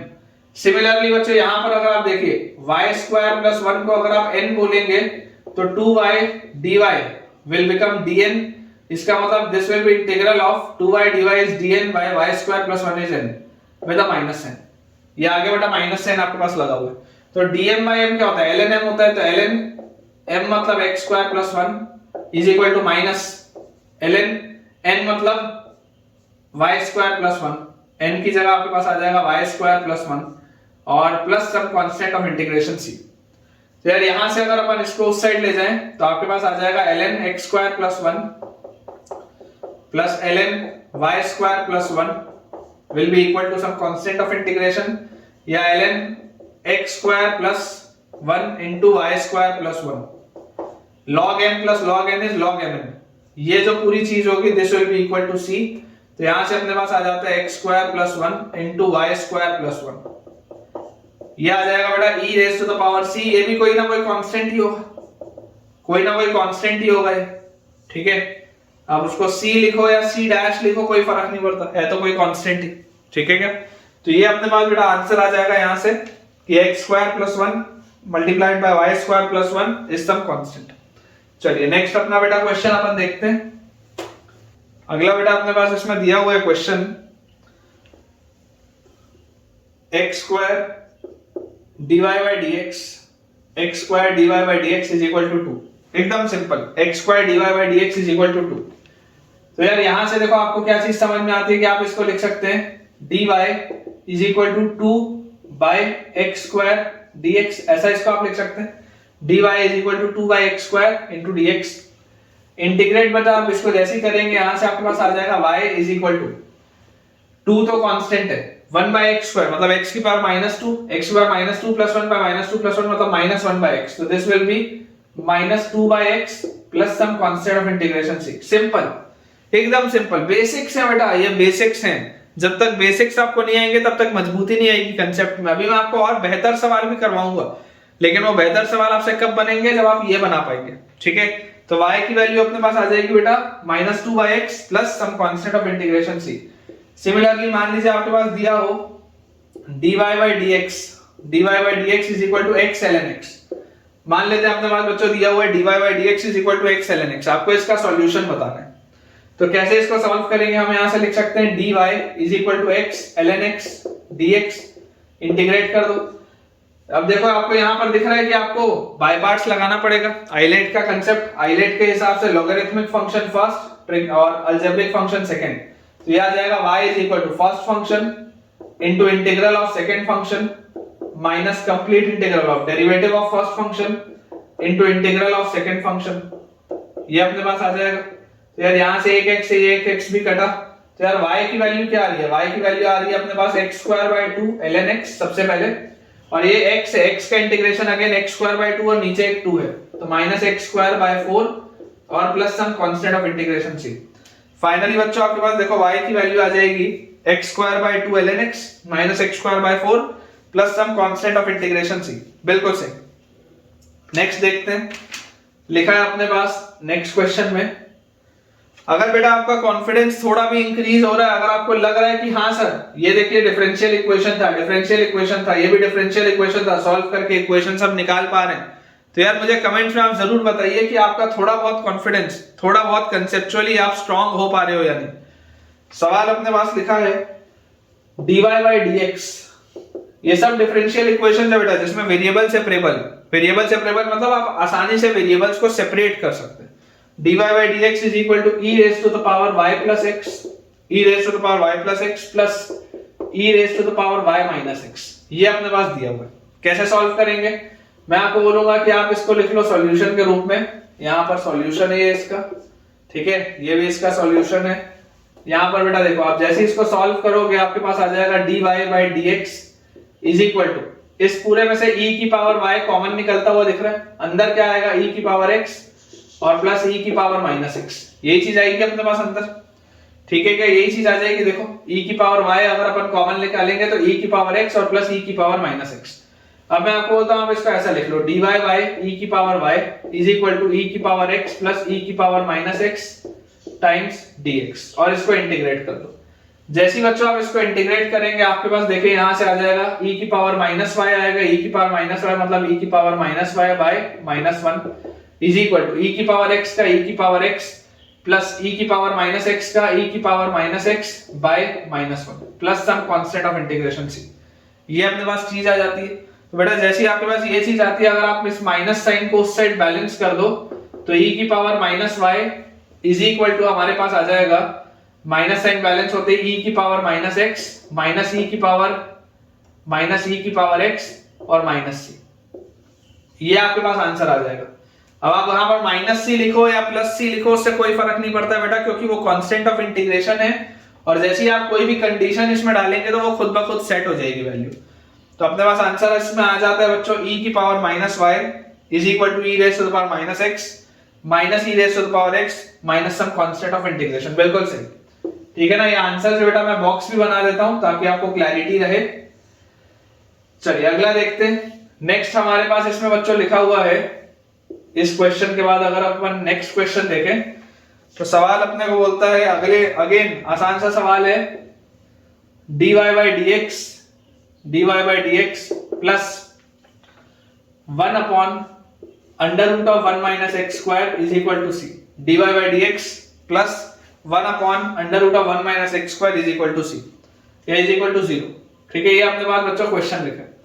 अब अगर आप इसको सॉल्व करते हैं तो यहां से आपके पास आ जाएगा dy by dx is equal to minus 1 by under root of 1 minus x square, ठीक है। dy by dx is equal to minus 1 by under root of 1 minus x square. तो यार यहां से मुझे दिखाई देता है dy is equal to minus dx upon under root of 1 minus x square. Integrate कर लो, जैसे ही बेटा आप इसको इंटीग्रेट करोगे आपके पास आ जाएगा y is equal to dx by root over 1 minus x square क्या होता है, साइन इनवर्स x, तो minus sine inverse x plus some constant of integration c। तो यहां से आंसर आ जाएगा y plus sine inverse x is equal to c। यहां से बेटा अपने पास आंसर आ जाएगा y plus sine inverse x is equal to c। बिल्कुल सही। चलिए इसको क्लियर करते हैं, अगले सवाल की तरफ आगे बढ़ते हैं। सवाल बेटा अपने पास देखिए दिया हुआ है dy by dx is equal to, या dy by dx multiplied by tan y is equal to, dy by dx multiplied by tan y is equal to sine of x plus y, sine of x plus y plus sine of x minus y। ये अपने पास बच्चों देखो चीज लिखी हुई है, ठीक है। आपको इसे सॉल्व करना है। अब अगर आप इसको ध्यान से देखेंगे तो आप इसको कैसे लिख सकते हैं, आप इसको बहुत आसानी से लिख सकते हैं कि that dy by dx into tan y is equal to, यार देखो ये sin c plus sin d दिख रहा है। sin c plus sin d क्या होता है, sin c plus sin d होता है 2 sin c plus d by 2, तो c plus d by 2 into cos c minus d, तो c माइनस d by 2, तो c माइनस d जैसे आप करोगे तो ये y आ जाएगा। ये आपके पास लिखा हुआ है sin c plus sin d का फॉर्मूला लगा लिया अपन ने। जैसी बेटा ये चीज आ गई मेरे पास, इसको ब्रेक कर लो आप, तो आपके पास आ गया dy, और इसको भी आप ऐसे लिख लो tan y upon cos y dy is equal to 2 sin x dx, ऐसा इसको अपन लिख सकते हैं। या यहां पे बेटा अपन इसको बोल सकते हैं sec y tan y dy is equal to 2 sin x dx। Integrate बेटा आप इसको जैसे करोगे, sec y tan y का इंटीग्रेशन क्या होता है, sec y होता है। sec y tan y का इंटीग्रेशन क्या होता है, sec y होता है, क्योंकि आप इसको डिफरेंशिएट करोगे तो sec x का डिफरेंशिएशन होता है sec x tan x, तो sec x tan x का इंटीग्रेशन होगा sec x, बहुत सिंपल सी बात है। Is equal to 2 into sin x का इंटीग्रेशन होता है बच्चों माइनस cos x, तो यहां आ गया माइनस cos x और plus some constant of integration c, तो अपना जो final answer will be 2 cos x plus sec y is equal to c। Final answer will be 2 cos x plus sec y is equal to c, बिल्कुल सही, 2 cos x plus sec y is equal to c। Similarly next अगर बेटा हम इसको देखें question को, तो अपने पास इसमें लिखा हुआ है dy by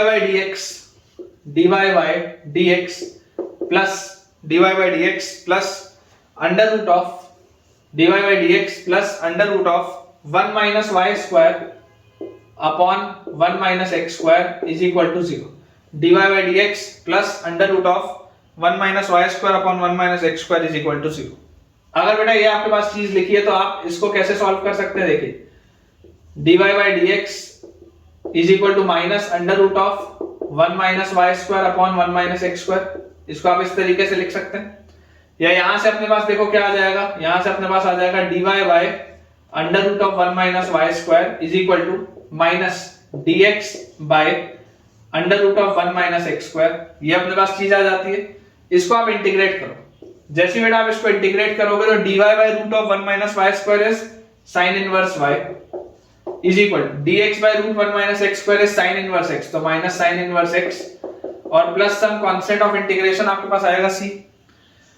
तो यहां से देखो, या तो आप इतने में आंसर छोड़ दो, कोई दिक्कत नहीं, आप इतने में भी आंसर छोड़ सकते हो, या आप इसको क्या लिख सकते हो sin inverse x plus sin inverse y is equal to c, ये भी आप आंसर बोल सकते हो, इसमें भी कोई दिक्कत नहीं है। अब इसका अल्टरनेटिव क्या आंसर हो सकता है, देखो इसमें बेटा अगर आप ऑप्शंस देखोगे ना, तो मेरे पास एक बहुत बढ़िया इसमें ऑप्शन दिया हुआ था। अगर आपको इनवर्स ट्रिग्नोमेट्रिक फंक्शन याद हो, तो इनवर्स ट्रिग्नोमेट्रिक फंक्शन में एक रिजल्ट आता है कि sin inverse x plus sin inverse y होता है sin inverse x into root over 1 minus y square plus y into root over 1 minus x square, ये एक रिजल्ट आता है।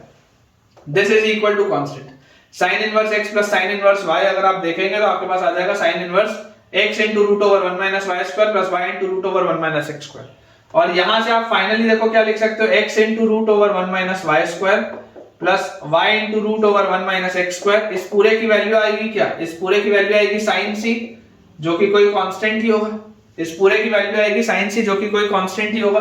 तो ये मेरे पास आंसर दिया हुआ था, ये बेटा मेरे पास आंसर दिया हुआ था, अपने पास आंसर लिखा हुआ था x into root over 1 minus y square plus y into root over 1 minus x square equal to constant. तो ये भी सही है, देख के लगता है कि यार कैसे आएगा, तो यहां से आएगा, ठीक है। तो इसका आंसर अपने पास आ जाएगा x into root over 1 minus y square plus y into root over 1 minus x square equal to some constant, बिल्कुल सही। चलिए एक मैं आपको और बेटा कराता हूं इसी तरीके का एक छोटा सा सवाल। लिखा है अपने पास dy by dx plus 1 plus cos 2y dy by dx plus 1 plus cos 2y upon 1 minus cos 2x is equal to 0, ये अपने पास बच्चों लिखा हुआ है। अगेन मैं बोल रहा हूं बहुत सिंपल सा क्वेश्चन है, अगर आप ध्यान से इसको देखें बहुत आसान सा सवाल है।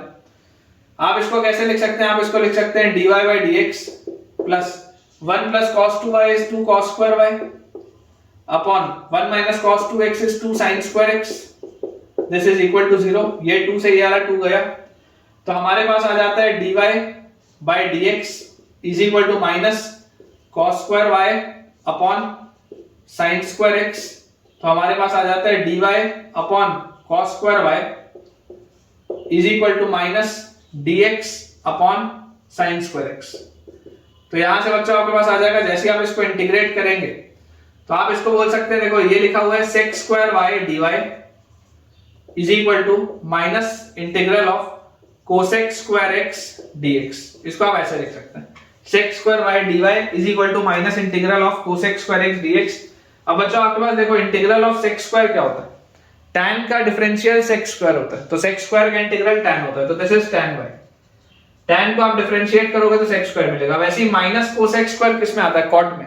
कॉट को आप अगर डिफरेंशिएट करोगे तो माइनस कोसेक स्क्वायर आएगा, तो this will be equal to cot x plus some constant of integration c। तो अपने पास बेटा इसका आंसर आ जाएगा tan y is equal to cot x plus some constant of integration c। बिल्कुल सही। चलिए इसको भी बेटा क्लियर करते हैं, अगले सवालों की तरफ आगे बढ़ते हैं अपन। काफी सारे सवाल मैंने करा दिए, मेरे पास तो काउंट भी नहीं है। अगर आप में से कोई काउंट कर रहा हो तो लेक्चर के खत्म होने पर यार मुझे बताना कि आज हमने ये छोटे छोटे मिला के टोटल कितने सारे क्वेश्चन सॉल्व किए।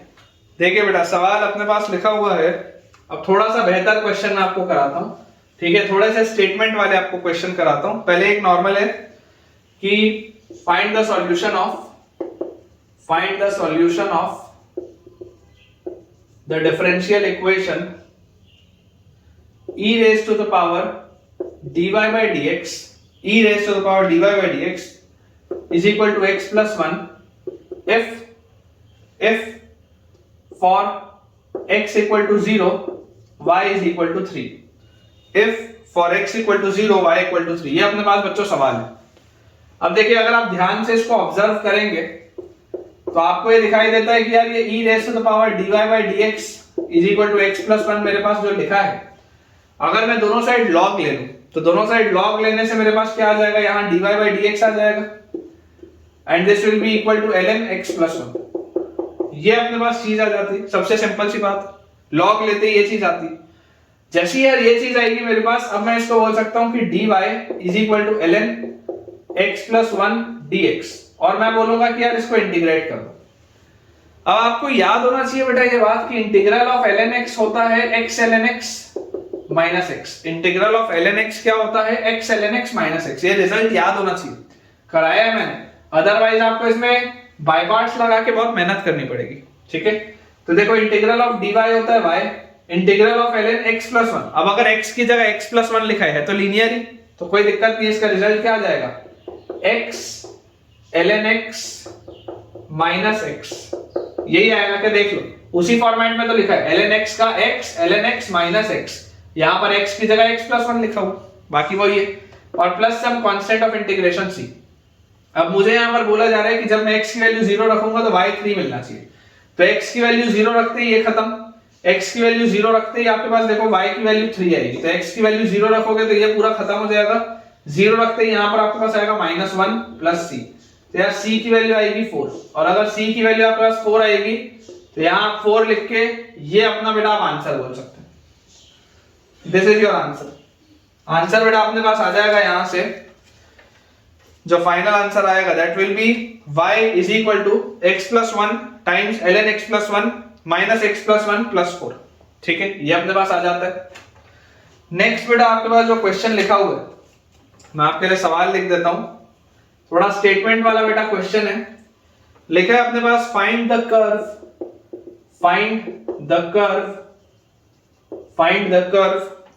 passing through the point 1, 0, find the curve passing through the point 1, 0 and satisfying the differential equation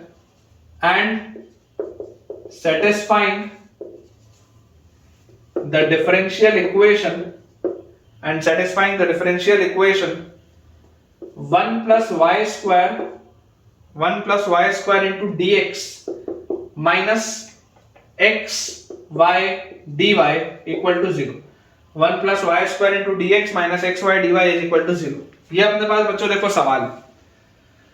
अब अगर हम ध्यान से इसको ऑब्जर्व करें तो आपको एक ऐसा कर्व बताना है। बेसिकली सिर्फ स्टेटमेंट के रूप में लिख दिया है, करना वही है, निकालना वही सॉल्यूशन है, सिर्फ स्टेटमेंट के आपको बेटा इसमें रूप में लिख दिया है कि find the curve passing through the point 1, 0 and satisfying the differential equation. इस डिफरेंशियल इक्वेशन को सैटिस्फाई करता हुआ कौन सा कर्व होगा जो कि 1, 0 से ही पास होता हो। मतलब ये आपको दिया हुआ है कांस्टेंट ऑफ इंटीग्रेशन निकालने के लिए, इसका उद्देश्य ये है।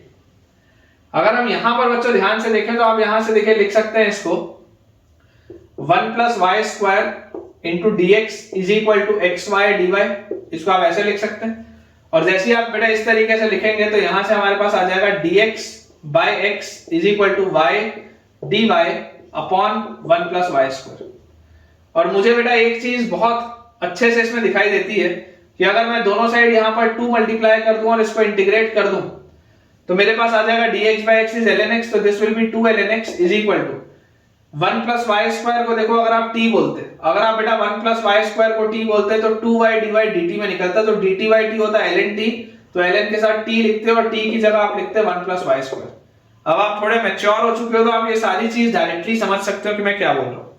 Plus some constant of integration c, मुझे यहां पर देखो क्या बोला जा रहा है कि y की वैल्यू 0 मिलेगी जब आप x की जगह 1 रखोगे। तो देखो आपने x की जगह 1 रखा, 1 रखे तो ये पूरा 0, y की जगह 0 मिलेगा, यहाँ 0 रखोगे तो अगेन ln 1 0, तो c की वैल्यू 0 आ रही है। अगर बेटा आपके पास c की वैल्यू 0 आ रही है इसका मतलब आप इसको यहाँ से हटा सकते हैं, कांस्टेंट ऑफ इंटीग्रेशन 0 आएगा।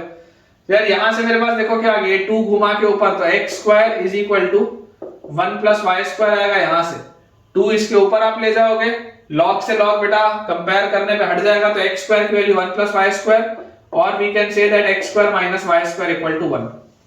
ये अपने पास बच्चों रिजल्ट आ जाएगा that x square minus y square equal to 1।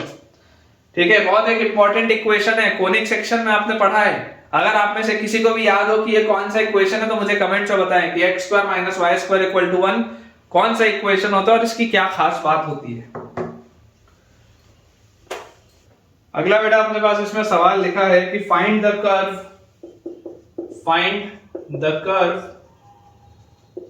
Curve passing through 2, 0, passing through, find the curve passing through 2, 0 and satisfying, find the curve passing through 2, 0 and satisfying y dy by dx plus 4x equal to 0 and satisfying y dy by dx plus 4x equal to 0। ये अपने पास बच्चों देखो सवाल लिखा है कि find the curve satisfying या पासिंग थ्रू 2, 0 जो इस डिफरेंशियल इक्वेशन को सैटिस्फाई करता हो। बहुत आसान सा सवाल है यार, बहुत छोटे छोटे से मैं आपको आज सवाल करा रहा हूं ताकि आपको फील आ जाए बेटा पूरे चैप्टर की, और जो आपके मन का डर है वो पूरा का पूरा निकल जाए। ये अपने पास लिखा हुआ है, तो यहां से हम क्या बोल सकते हैं कि y dy by dx is equal to minus 4x, और we can say that y dy is equal to minus 4x dx, और मैं बोलता हूं इंटीग्रेट कर दो, तो y का इंटीग्रल आ जाएगा y square by 2 is equal to minus 4x का इंटीग्रल आ जाएगा x square by 2 plus some constant of integration c, ये आ जाएगा इसका इंटीग्रेशन। अब आपको बोला जा रहा है कि इट पासेस थ्रू 2, 0। अगर बेटा ये 2, 0 से पास होता है मतलब कि जब आप x की जगह 2 रखेंगे तो y की जगह 0 मिलना चाहिए, y की जगह 0 मिलना चाहिए x की जगह 2 रखने पर, तो 2 का square 4, 4 by 2 is 2, 2 minus 4 is minus 8 plus c, तो यार c की वैल्यू यहां से 8 आ जाएगी। मतलब कि आपका इक्वेशन क्या है, आपका इक्वेशन दिया हुआ है y square by 2 is equal to, ये 2 से ये 4 कटेगा यहां 2, तो माइनस 2x स्क्वायर और प्लस 8। अगर बेटा इसको मैं इलिप्स के फॉर्म में लिखूं, क्योंकि ये एक इलिप्स है, तो आप इसको लिख सकते हैं 2x square plus y square by 2 is equal to 8, और finally we can say x square by 4 plus y square by 16 is equal to 1, x square by 4 plus y square by 16 equal to 1। अगर आप में से बेटा किसी को निकालना हो तो आपको मैं होमवर्क में दे रहा हूं, आप मुझे कमेंट में बताइएगा कि ये इलिप्स का जो 2 फोकाई होगा वो कहां कहां पर होगा, कोऑर्डिनेट्स ऑफ फोकाई आप इसका बताइए, और इसका एसेंट्रिसिटी कितना होता है इस इलिप्स का ये भी आप मुझे कमेंट्स में बताइए। आंसर अपने पास आ जाएगा x square by 4 plus y square by 16 equal to 1। चलिए अगला देखते हैं बेटा क्वेश्चन, यहीं पर अपने पास स्पेस है, अपन लिख सकते हैं। यहाँ पे लिखा है अपने पास बेटा सवाल में कि find the nature of the curve, find the nature of the curve, find the nature of the curve, या आप तो बच्चों सिर्फ कर्व आइडेंटिफाई कर लो, बाकी तो कोनिक का ही बनेगा कर्व, बाकी आप तो सिर्फ कर्व आइडेंटिफाई कर लो। तो find the nature of the curve not passing through the origin, not passing through, not passing through the origin, find the nature of the curve not passing through the origin ठीक है, not passing through the origin for which the length of tangent for which the length of tangent not passing through the origin for which the length of tangent at the point P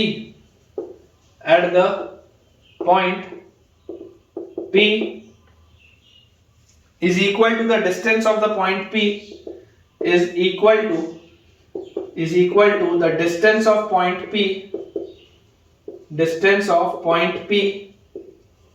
is equal to the distance of point P from origin. Basically बेटा देखो इसमें किस तरीके का question है, किस तरीके का सवाल बनेगा, फिगर कैसा होगा मैं आपको बता देता हूं। अपने पास इसमें लिखा हुआ है find the nature of the curve not passing through the origin, जो ओरिजिन से पास नहीं होता, for which the length of tangent eight point P। Imagine करिए आपके पास ये कार्टेशियन प्लेन है। अगर मान लीजिए बेटा ये आपके पास कर्व है, तो आप सब ये बात जानते हैं कि यार इस कर्व पे अगर कोई भी ये पॉइंट P होगा तो जनरली इसको आप लेंथ ऑफ टेंजेंट बोलते हैं। ये चीज हमने पढ़ी है, ठीक है ना, this is called the length of the tangent. ये बात आपने को पता है। और अगर मान लो आपको ये बात नहीं भी पता हो तो आप याद करिए, मैंने आपको इस तरीके का बताया था कि ये टेंजेंट होता है, इतना हिस्सा जो होता है वो नॉर्मल होता है, फिर ये सब नॉर्मल होता है, इसका जो कंपोनेंट आएगा वो सब टेंजेंट होता है। ये सारी बातें हमने पढ़ी है।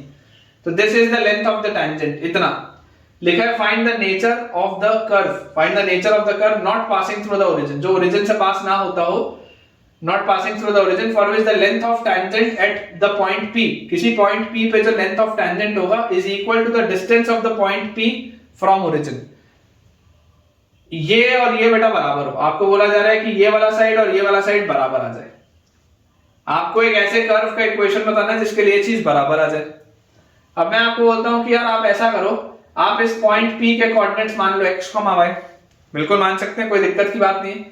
ओरिजिन आपके पास है 0, 0। अब बच्चों अगर मैं इसका टेंजेंट का इक्वेशन लिखूं, तो इक्वेशन ऑफ टेंजेंट आप याद करो, इक्वेशन ऑफ टेंजेंट क्या होता है, y माइनस y1। तो अगर अपन बच्चों इसको ऐसा करते हैं, x y भी मत मानो, आप इसको मान लो x1 y1, ठीक है। तो इक्वेशन ऑफ टेंजेंट हमारे पास क्या होता है, y minus y1 is equal to slope. इसका स्लोप क्या होगा, मान लेते हैं dy बाई dx है। अगर ये कर्व आपके पास y इक्वल टू fx का कर्व है तो इसका स्लोप मान लेते हैं dy बाई dx है, f डैश x है।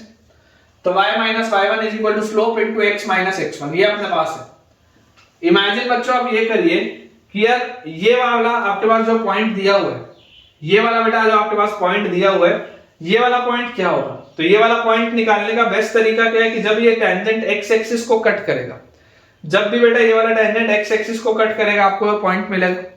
तो ये अगर x एक्सिस को कट कर रहा है तो y की वैल्यू 0 होगी, तो यहां से आपके पास देखो आ जाएगा minus y1 upon dy by dx, minus y1 upon dy by dx is equal to x minus x1, और ये x1 इधर आ जाएगा, तो x की वैल्यू आपके पास आ जाएगी x1 minus y1 by dy by dx।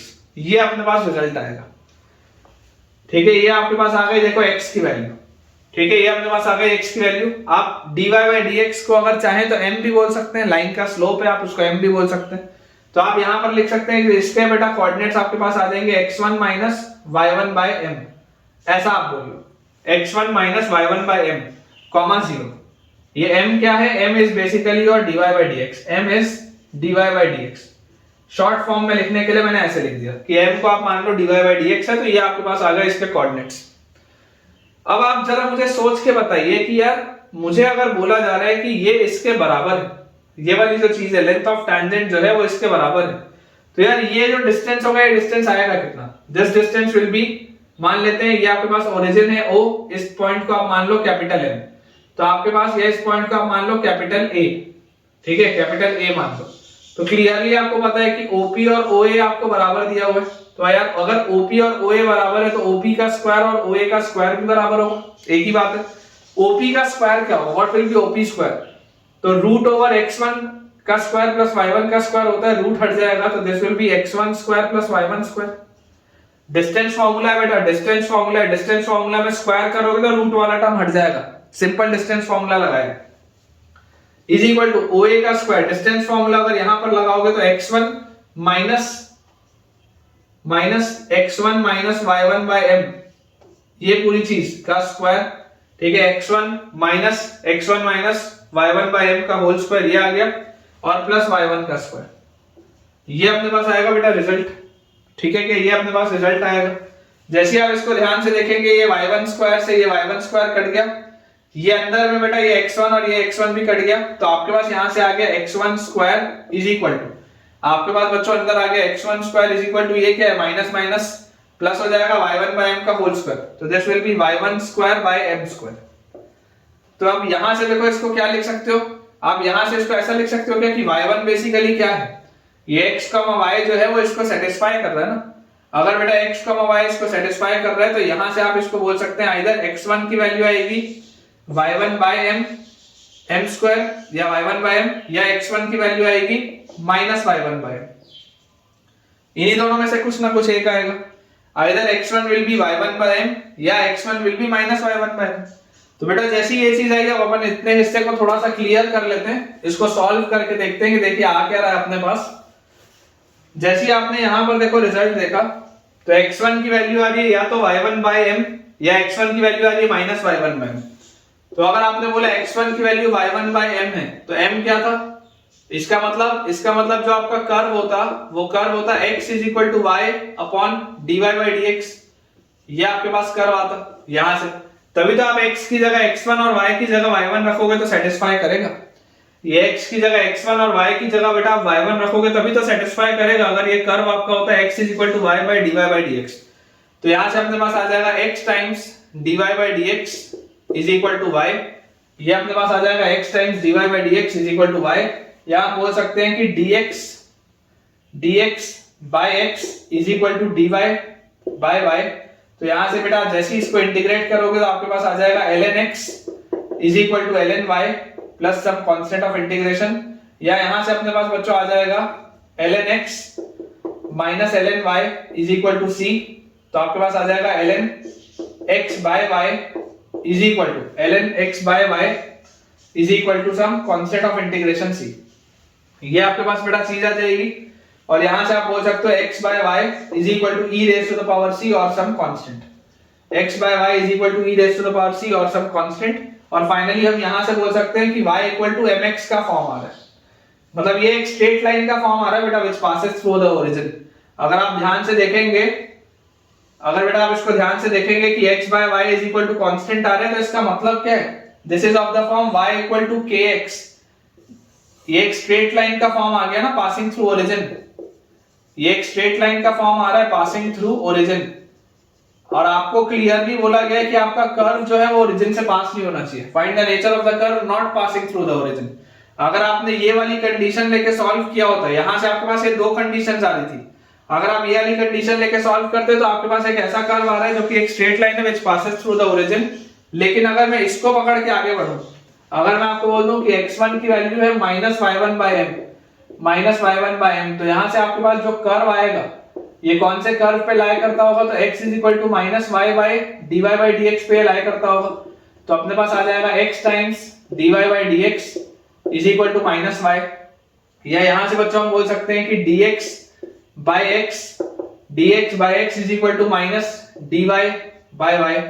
ठीक है, ये अपन बोल सकते हैं इंटीग्रेट बेटा जैसे इसको करेंगे तो ln x is equal to minus ln y plus some constant, तो ln x plus ln y is equal to some constant, और ln xy is equal to some constant, या यहां से आ जाएगा xy is equal to e raise to the power c, और ये भी कोई कांस्टेंट होगा। तो यार ये आपके पास देखो किस फॉर्मेट का आ रहा है, ये आपके पास आ रहा है बेटा this is a basically rectangular hyperbola. xy equal to constant जो है this comes out to be a rectangular hyperbola. ठीक है क्या, xy equal to what a constant क्या होता है, रेक्टेंगुलर हाइपरबोला होता है। तो ये अपना आंसर आएगा, this will be your answer. Find the nature of the curve not passing through the origin. आपको क्लियरली दिख रहा है कि ओरिजिन से पास नहीं हो रहा, this is not passing through the origin, ये एक रेक्टेंगुलर हाइपरबोला आएगा। और ये वाला जो आपके पास आ रहा था इस केस में बेटा आपके पास एक स्ट्रेट लाइन आ जा रही थी, तो ये केस रिजेक्ट होगा, ये वाला केस आपका एक्सेप्ट होगा, और ये अपना सवाल है। मेरे हिसाब से काफी अच्छा क्वेश्चन था। ठीक है, एक या बेटा दो अपन और सवाल बस करते हैं, फिर आज का लेक्चर अपन एंड करेंगे। अगला बेटा अपने पास इसमें सवाल लिखा है, find the curve find the curve for which the segment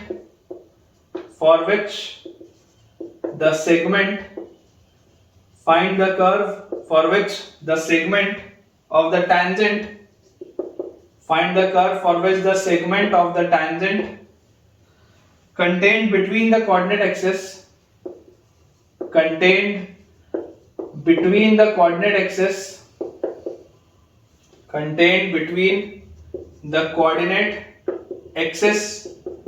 find the curve for which the segment of the tangent contained between the coordinate axis is bisected by the point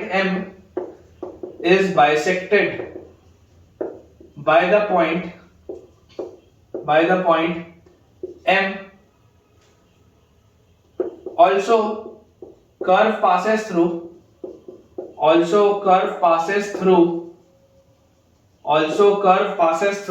2,3। ये अपने पास बच्चों सवाल है। देखिए स्टेटमेंट वाला सवाल है, अक्सर देख के पता नहीं चलता कि डिफरेंशियल इक्वेशन का है, लेकिन है। क्वेश्चन अपने पास देखिए किस तरीके का दिया हुआ है, find the curve for which the segment of the tangent contained between the coordinate axis. हमें बोला जा रहा है कि अगर आपके पास ये कोऑर्डिनेट एक्सिस है, इमेजिन करिए इस तरीके का आपके पास एक कर्व है और आपके पास बेटा इस तरीके से एक यहाँ पर टेंजेंट हमने ड्रॉ की। अब हमें बोला जा रहा है कि सेगमेंट ऑफ द टेंजेंट, जितना टेंजेंट का हिस्सा segment of the tangent contained between the coordinate axis के बीच में जितना टेंजेंट का हिस्सा आएगा is bisected by the point M। ये बेटा पॉइंट M आपको दिया हुआ है क्वेश्चन में, ये इस पॉइंट पर बाइसेक्ट हो रहा है। Also the curve passes through the point 2,3। ये बेटा जो कर्व है ये किसी पॉइंट 2,3 से भी पास आपको होता हुआ बताया जाता है, ठीक है, और ये बाइसेक्ट हो रहा है किसी पॉइंट M पे।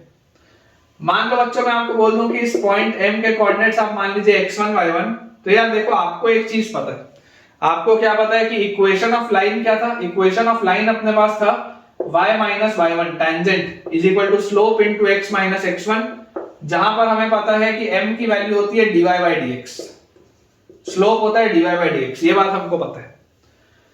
अगर मुझे ये वाला कोऑर्डिनेट निकालना है तो x इंटरसेप्ट बेटा जब आपको निकालना है तो y की वैल्यू आप 0 करेंगे तो यहां से आपके पास आ जाएगा माइनस y1 by m और x1, तो x1 minus y1 by m, x1 minus y1 by m comma 0, ये आपके पास आएगा। एंड सिमिलरली बच्चों अगर अपन इसका y इंटरसेप्ट देखेंगे, y इंटरसेप्ट, तो y इंटरसेप्ट निकालने के लिए आप x को 0 करेंगे तो this will be minus mx1 और y1, तो y1 माइनस mx1, तो 0 कॉमा y1 माइनस mx1, ये अपने पास आ जाएगा। अब मुझे यहां से क्या दिख रहा है कि मुझे यहां से दिख रहा है कि इस पॉइंट पे बाइसेक्ट हो रहा है।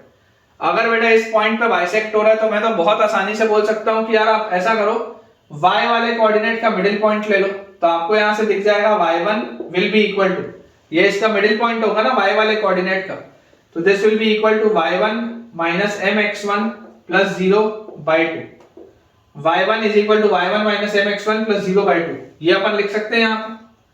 और जैसी बेटा ये हमने यहां से लिख लिया तो यहां से देखो आपके पास क्या आ गया, 2y1 is equal to y1 minus mx1, या हम बोल सकते हैं y1 is equal to mx1, y1 is equal to sorry minus mx1, ठीक है, ये अपने पास आ जाएगा। अब मुझे बच्चों अगर इसको सॉल्व करना है, आप अगर चाहें तो आप x वाले को भी लेके कर सकते हैं, कोई दिक्कत नहीं।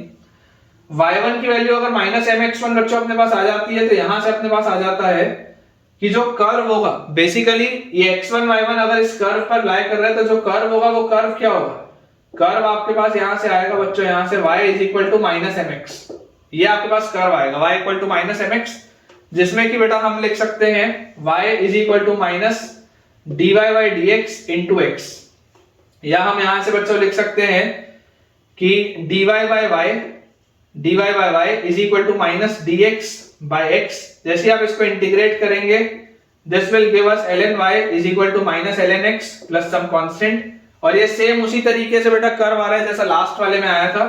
इसको अगर आप सॉल्व करेंगे तो ln x plus ln y, तो ln ऑफ xy, तो xy की वैल्यू बेटा सम कांस्टेंट आ जाएगी, ये आपके पास आएगा कर्व। आपको बोला जा रहा है इट पासेस थ्रू 2,3, तो अगर ये 2,3 से पास होता है तो 2,3 आप रखोगे तो कांस्टेंट की वैल्यू क्या आ जाएगी, 6 आ जाएगी, तो फाइनल आंसर आपका जो आ जाएगा that will be xy is equal to 6। Final answer बच्चों आपके पास आ जाएगा xy इज इक्वल टू 6, ठीक है, क्या चेक कर लीजिए बेटा, final answer will be xy equal to 6, बिल्कुल सही। चलिए अगला बेटा अपन अपना सवाल देखते हैं। ये लास्ट क्वेश्चन है आज के लेक्चर का। सवाल अपने पास बच्चों दिया हुआ है, find the curve passing through 1,2, find the curve passing through 1,2 for which the segment passing through 1,2 for which the segment of the tangent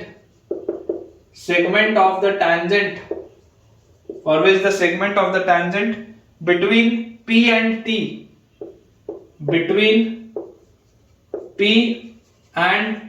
figure मैं आपको बना के दूंगा, between P and T is bisected between P and T is bisected at its point of intersection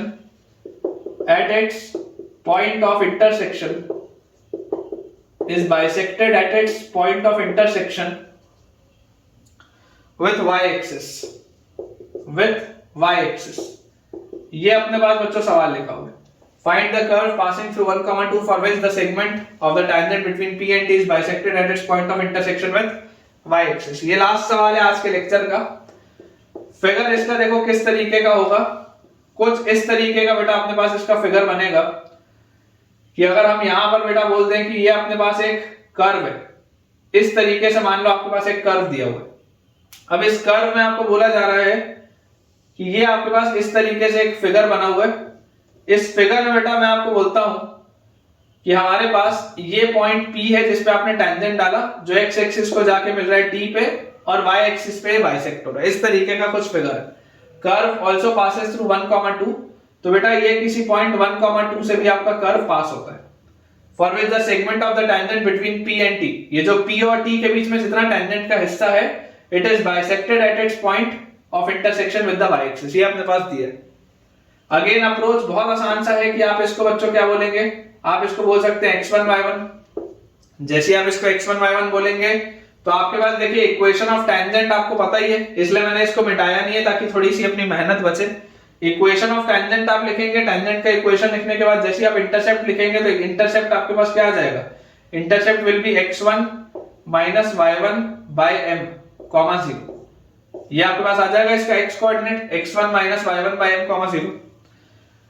और ये point P आपको पता है, आपको बोला जा रहा है यहां पर बाइसेक्ट हो रहा है। अगर बेटा ये यहां पर बाइसेक्ट हो रहा है तो ये वाली जो आपकी लाइन है, ये वाली बेटा आपकी जो लाइन है, इसमें x कोऑर्डिनेट तो 0 होगा, 0 कॉमा समथिंग आएगा। वो समथिंग क्या है मेरा इंटरेस्ट नहीं, क्योंकि मुझे पता है कि मुझे अगर इसको सॉल्व करना है तो मैं तो बीच वाले से भी सॉल्व कर सकता हूं बहुत आराम से। तो this will B 0 comma something. आप अगर चाहें तो इस इक्वेशन ऑफ टेंजेंट में डाल के यहां पर देख सकते हैं कि y की वैल्यू क्या आएगी, कोई दिक्कत नहीं। अब जैसे ही मुझे इसको सॉल्व करना है तो मुझे यार यहां से दिखाई देता है कि यहां से देखो अपने पास क्या आ जाता है कि अगर ये इसका मिडिल पॉइंट है तो 0 is equal to x1 minus y1 by m plus x1 by 2 ये आएगा। तो यहां से 2 उधर चला गया तो अपने पास आ गया बेटा 2x1 is equal to y1 by m। ये अपने पास आ गया 2x1 is equal to y1 by m। तो यार यहां से मुझे क्या समझ में आता है कि आपका जो कर्व होगा वो कर्व क्या होगा, कर्व होगा 2x is equal to y by dy by dx। 2x is equal to y by dy by dx। इसका मतलब कि मेरे पास कर्व हो गया 2x into dy by dx is equal to y। या हम बोल सकते हैं बच्चों यहां से कि dy बाय y, ये 2 ऐसे का ऐसे ही है, is equal to dx by x integrate कर दो। तो यार यहां से मेरे पास आ जाएगा 2 ln y is equal to ln x plus some constant of integration. और आपको बेटा बोला जा रहा है कि ये पास होता है 1,2 से, मतलब कि जब आप x की जगह 1 रखेंगे तो x की जगह जैसे ही आप 1 रखेंगे तो y की जगह आपको मिलेगा 2, तो this will be 2 ln 2 is equal to 0 plus c। तो c की वैल्यू आपके पास यहां से आ जाएगी 2 का स्क्वायर मतलब ln 4, ये आपके पास आ जाएगा। तो बेटा आपका जो कर्व आ रहा है, आपका कर्व क्या आ जा रहा है, कर्व आपके पास आ जाएगा 2 ln y is equal to ln x और प्लस c की जगह आप लिख सकते हैं ln 4। तो यार यहां से देखो ये 2 उधर आ जाएगा तो y square is equal to यहां पर आ जाएगा 4x। और log जो है बेटा वो हर तरफ से कंपेयर करके आप हटा सकते हैं। तो कर्व आपके पास आ जाएगा y square equal to 4x। बिल्कुल सही है बेटा, जो अपना आंसर आया वो बिल्कुल सही है। तो ठीक है बच्चों, विद दिस हम अपने आज के लेक्चर के एंड पे पहुंच चुके हैं। आज का लेक्चर थोड़ा सा हो सकता है लेंदी रहा हो आपके लिए, लेकिन आज मैंने आपको बहुत सारे छोटे छोटे सवाल और अच्छे अच्छे सवाल भी कराए हैं। ये सारे क्वेश्चंस काफी क्वालिटी क्वेश्चंस थे और मुझे पूरी उम्मीद है कि आपको आज का लेक्चर बहुत बढ़िया तरीके से समझ में आया होगा। डिफरेंशियल इक्वेशन की एक फील आपको आज के लेक्चर में आ गई होगी। अगर आपको आज का लेक्चर अच्छा लगा है और आपने कुछ भी मुझसे नया आज सीखा है तो मुझे कमेंट्स में आप बताएं, ताकि मुझे और एनर्जी मिले आपके लिए इस तरीके का कंटेंट प्रिपेयर करने के लिए। अगर बेटा आपको आज का वीडियो पसंद आया हो तो वीडियो को लाइक करें, चैनल को सब्सक्राइब करें और दोस्तों के साथ इस वीडियो को शेयर भी करें, इस चैनल को रेफर भी करें, ताकि उन सारे बच्चों की पढ़ाई बहुत बढ़िया तरीके से हो पाए। Thank you.